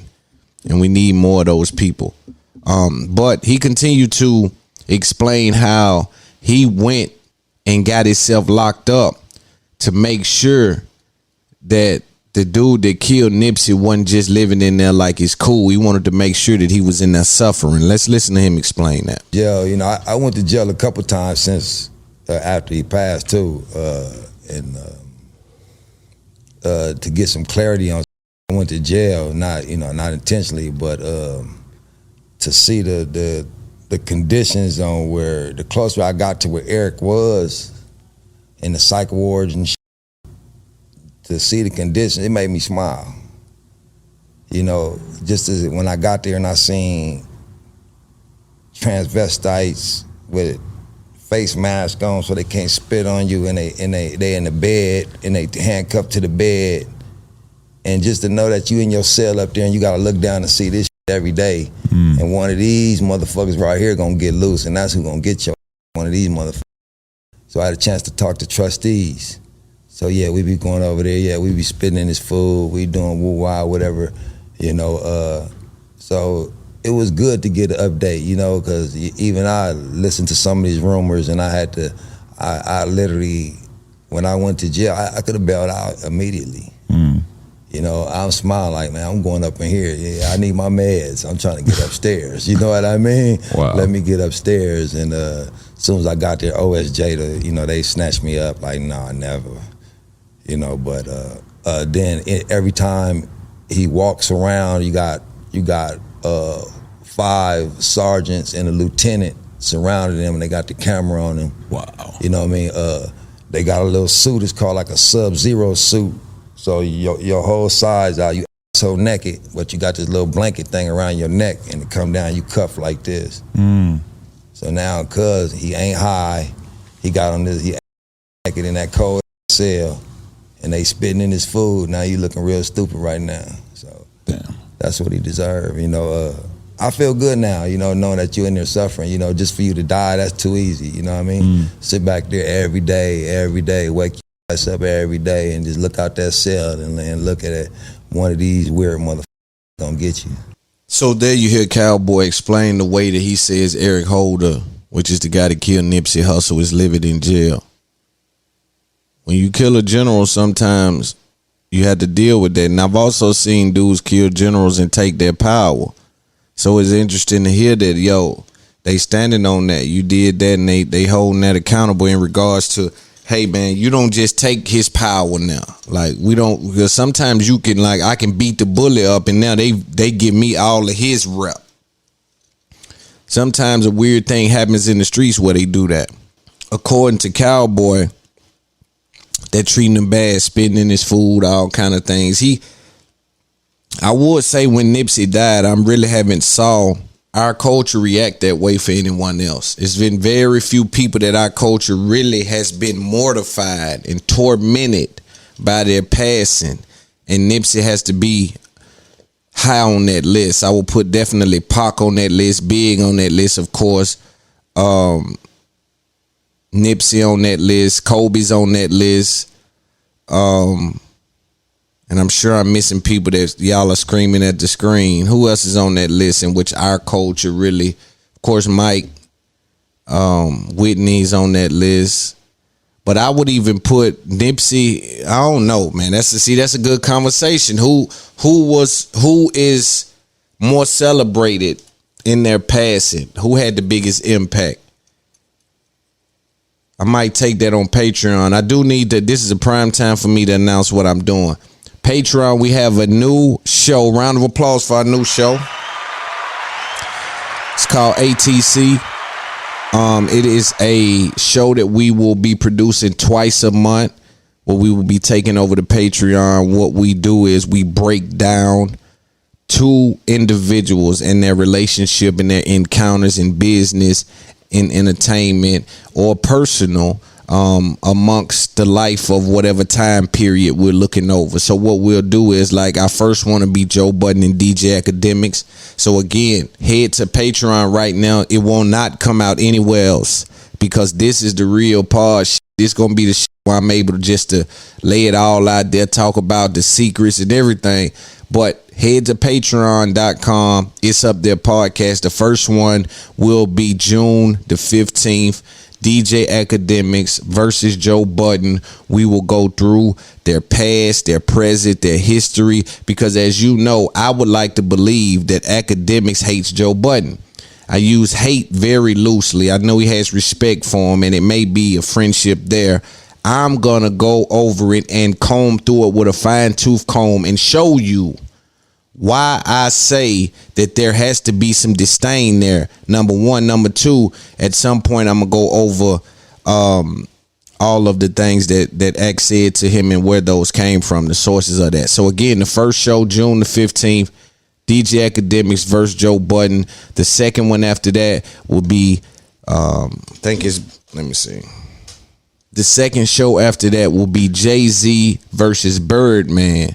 So what we'll do again, we'll examine both careers, entertainment personally, how they intertwined, how it affected, didn't affect each other. Was it beef there? Was it just by coincidence? What happened? What were some of the slick shots? Right? So our second show will be Birdman versus Jay-Z, and then the rest will be to be determined exclusively only on Pateron. Again, ATC, all things considered, new show alert. But I think, we can take something like that, some form of that over there too, where it's like, who was more celebrated in death? Because that could be a sticky subject that we may only want to have behind a paywall, because people kind of, when you go to talking about who was more, Nipsey or Tupac, some older people gonna argue Pac, and then when somebody presents something, now Nipsey said because of such. Well, Pac got the most people tattooed on him. Nipsey got the most, you know what I'm saying? So we'll get into that over there and make that fun. That'll be definitely a new thing we're gonna kick off. So sponsors, reach out, get ahead of the curve. ATC will be blowing up the same way I did this Up There podcast. So make sure you do that. Let's talk about this before I move on to something's going on with Bootsy in real time in this song. We about to cover that in real time. Let's talk about Amber Geiger and Johnny Depp's case. I always tell y'all, I watch the whole field. This is not just a hip hop show. This is society, music, and culture.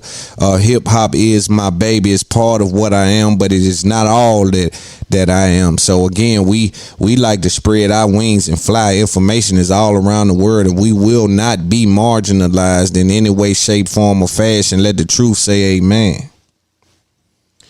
Amber and Johnny Depp, man, this right here was better than television. If you were watching this and you were an adult that kind of understood what's happening here, you're like, yo, this is a crazy thing, because this is a dude who fell in love with a girl, and he kind of liked that wild behavior that she had. She kind of had this wild type of thing about her where they had sex in wild places. And I'm telling y'all the importance, and I'll be honest with women, you're a great cook, and you're faithful, and your job pays you an excellent salary, and you'll raise the kids in this world to be some of the best adults that this world has to offer. But if that sex ain't hitting right, you might not see me again. That's unfortunate that so much hangs on sex like that, especially for the young. Right? For a lot of young dudes in particular, women can deal with it because they have so many toys that's just, it ain't even fair. The level of toys that they have, the level of shit they have to be able to help them reach some sort of climax is not even a fair fight at this point. What they're doing to their private areas shouldn't even be something that they are able to do, in my opinion. That should be against the law, and some of them little things moving that fast, doing that much shit going on. I can't, I done lost respect for your poo nanny. You putting that shit on your poo nanny, I done lost respect for your poo nanny. You done put some shit on there I can charge my car with. Nah, man, hell, ain't nothing there. Nah. But anyway, Johnny Depp was in a situation where he kind of fell for this girl, and it was on the set of a movie. They met on the set of a movie and actually fell in love. Weird thing. I said, damn, it's cool to fall in love, but when he went and married her, I said, oh shit, her pussy is really good. Her shit gotta be a man. He married off the scribble. He is worth millions. So then all hell breaks loose. These are two people fell in love, but the whole time they were in love, they were secretly recording each other. You over there drunk on your shit. I got a camera right here. Look at the stupid motherfucker drunk. That's damn near like, I know I'm finna leave you. Why the hell I'm recording you and we together? That don't to me, something don't sit right with me about that. That kind of mean, but both of them was doing it. So you can't really, it's like, damn, what kind of weird relationship was they living? But nonetheless, He ended up taking her to court for defamation because he lost a lot of roles, and they told him they wouldn't hire him on Disney. I think it was Pirates of the Caribbean, and they would not give him another opportunity based on certain things she said. She also alleged that she didn't want anything from the marriage, although she was awarded, I believe, $7 million after the split. So she said that she would donate all of that $7 million, as she wanted nothing to do or no profit from that horrible experience with Johnny Depp. It was discovered in court that even though she alleged that she wanted to pledge or donate that money, that she did not in fact donate that money after having access to that money for over or little under a year's time, and just holding that money. She alleges that the reason she did that is because she was sued by Johnny Depp. They present the other side and say you had ample amount of time to get that money out of your hand. You did not, because you did not want to. You just wanted to be viewed as charitable and a stand-up kind of individual. So you use public perception to do some consumer facing and say, hey, I'm not taking anything from a relationship with a man treating you this way, and we deserve power and donate this money.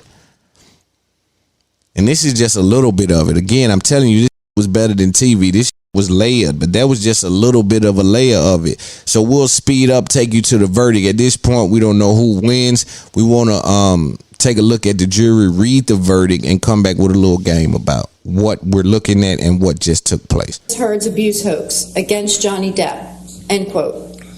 Do you find that Ms. Heard has proven all the elements of defamation? Answer, no. As against John C. Depp II, we, the jury, award compensatory damages in the amount of $2 million. As against John C. Depp II, we, the jury, award punitive damages in the amount of $0. All right. Does either side wish to have the jury polled? Yes, Your Honor. All right. Jamie? Members of the jury, if this is your verdict, please answer yes. If this is not your verdict, please answer no. Juror number 6. Yes. Juror number 10. Yes. Juror number 15. Yes. Juror number 16. Yes. Juror number 22. Yes. Juror number 27. Yes. Juror number 29. Yes. I do find that the jury's verdict is unanimous. Ladies and gentlemen, this concludes your service in this case. I want to thank you again for your dedication and your hard work during this trial. And I know I speak for everybody here. As you see, Johnny Depp's side celebrating. Appreciate your sacrifices and your time and your public service in this matter. Okay? So I'm going to have you go back to the jury deliberation room for one more time, and then we'll release you from there. Okay? All right. Thank you.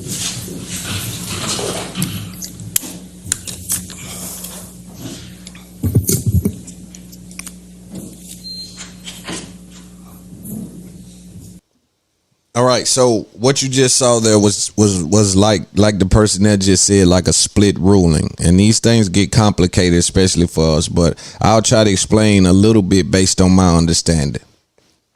It was actually awarded on both sides. The trick of it is, it was awarded. Johnny Depp was awarded $15 million,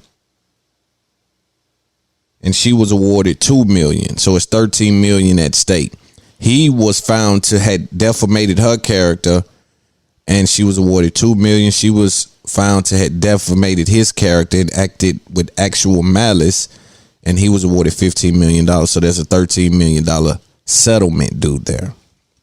Now, a lot of people take that as a win. It is a win, but it's a short win, because when you deal, again, it's always rules. It's always about language. It's always about knowing what you're doing. So it's all kind of things to get out of a lawsuit. Not get out of it, but move around it, work around it. What I expect to see first is an appeal. So even though he won, he doesn't, it's just not like he wakes up tomorrow and get that money. There's a process. So I expect them to appeal it. Number one, on grounds to, first of all, see if there's any caps in that state, because for those of you unaware, if you sue someone for certain things in certain states, there's a cap on how much you can even be awarded, no matter how much money the people got, no matter the circumstances or the damages. There's some sort of cap on certain lawsuits. So I expect her to appeal it to the appellate courts to get a reduction in VA, right? You can also appeal it to try to get it reduced, like 15 million. Hold on, man. I can't do that. Like, and you can get it reduced. So that's another thing that she can do. I remember when OJ lost his, he won his criminal suit, but lost his civil suit. And so people didn't peep the trick that he did. When he lost his civil suit, first thing he did was move to Florida. He did that because it's something called the Homestead Act, that in Florida, I think if you have a house in Florida, there's some stipulations on you getting your money or how you're able to go after the money. So I expect her to do something like that. Maybe she moves to Florida and file the same thing OJ filed. Like, in the United States, there are workarounds, man. There's things that can happen that makes your situation bend depending on who you are, depending on what information you have.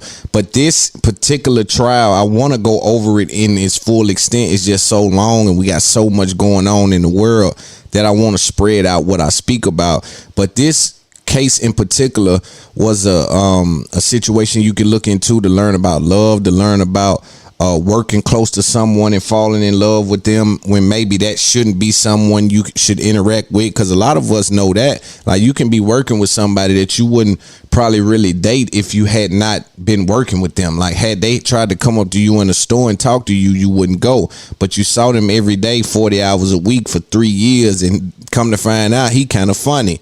And he looked out for me, and he's cool, and we talk every day, and I've built a relationship. I always think love can be learned. Like, you can learn to love someone. I don't think it's all about the physical. Oh my God, you're so cute. Like, you can learn to love someone if they give you confirmation, if you're comfortable around them, if they seem to be committed, you know what I'm saying? All these kind of things can kind of get you in a situation where you want to be involved with that person, because again, looks may not be high on everyone's list. But I expect some tricks on trying to get out of this. Johnny Depp is rich, super mega rich. He didn't even show up. He knew he had it in the can. But be on the lookout for the appeals. Again, man, we'll watch a little bit more this next week. I'm gonna do a little bit of research as to exactly what's happening. I just wanted, because it just came out, I wanted to speak about it, man. Again, thank you guys for listening to another episode. Audience, right now, if you're listening, come to Patreon. We have a new series, a new show we're doing, ATC, All Things Considered. We look at two individuals or maybe two groups, two situations. We bring those together. We look at them from an entertainment standpoint, a personal, a business, and we try to see if there's any hate, if there's any love, if it's business, if it's personal, how those careers intertwine, right? Who may have stepped on who, what may have happened, what slick stuff was said. We just kind of go into it and we dive in deep. Our first show, DJ Academics vs. Joe Budden, June the 15th on Patreon. Meet us there. Another episode of the fastest growing podcast on the world, Revolt TV. It's Up There Podcast. You are dealing with the biggest homie. For shiggity.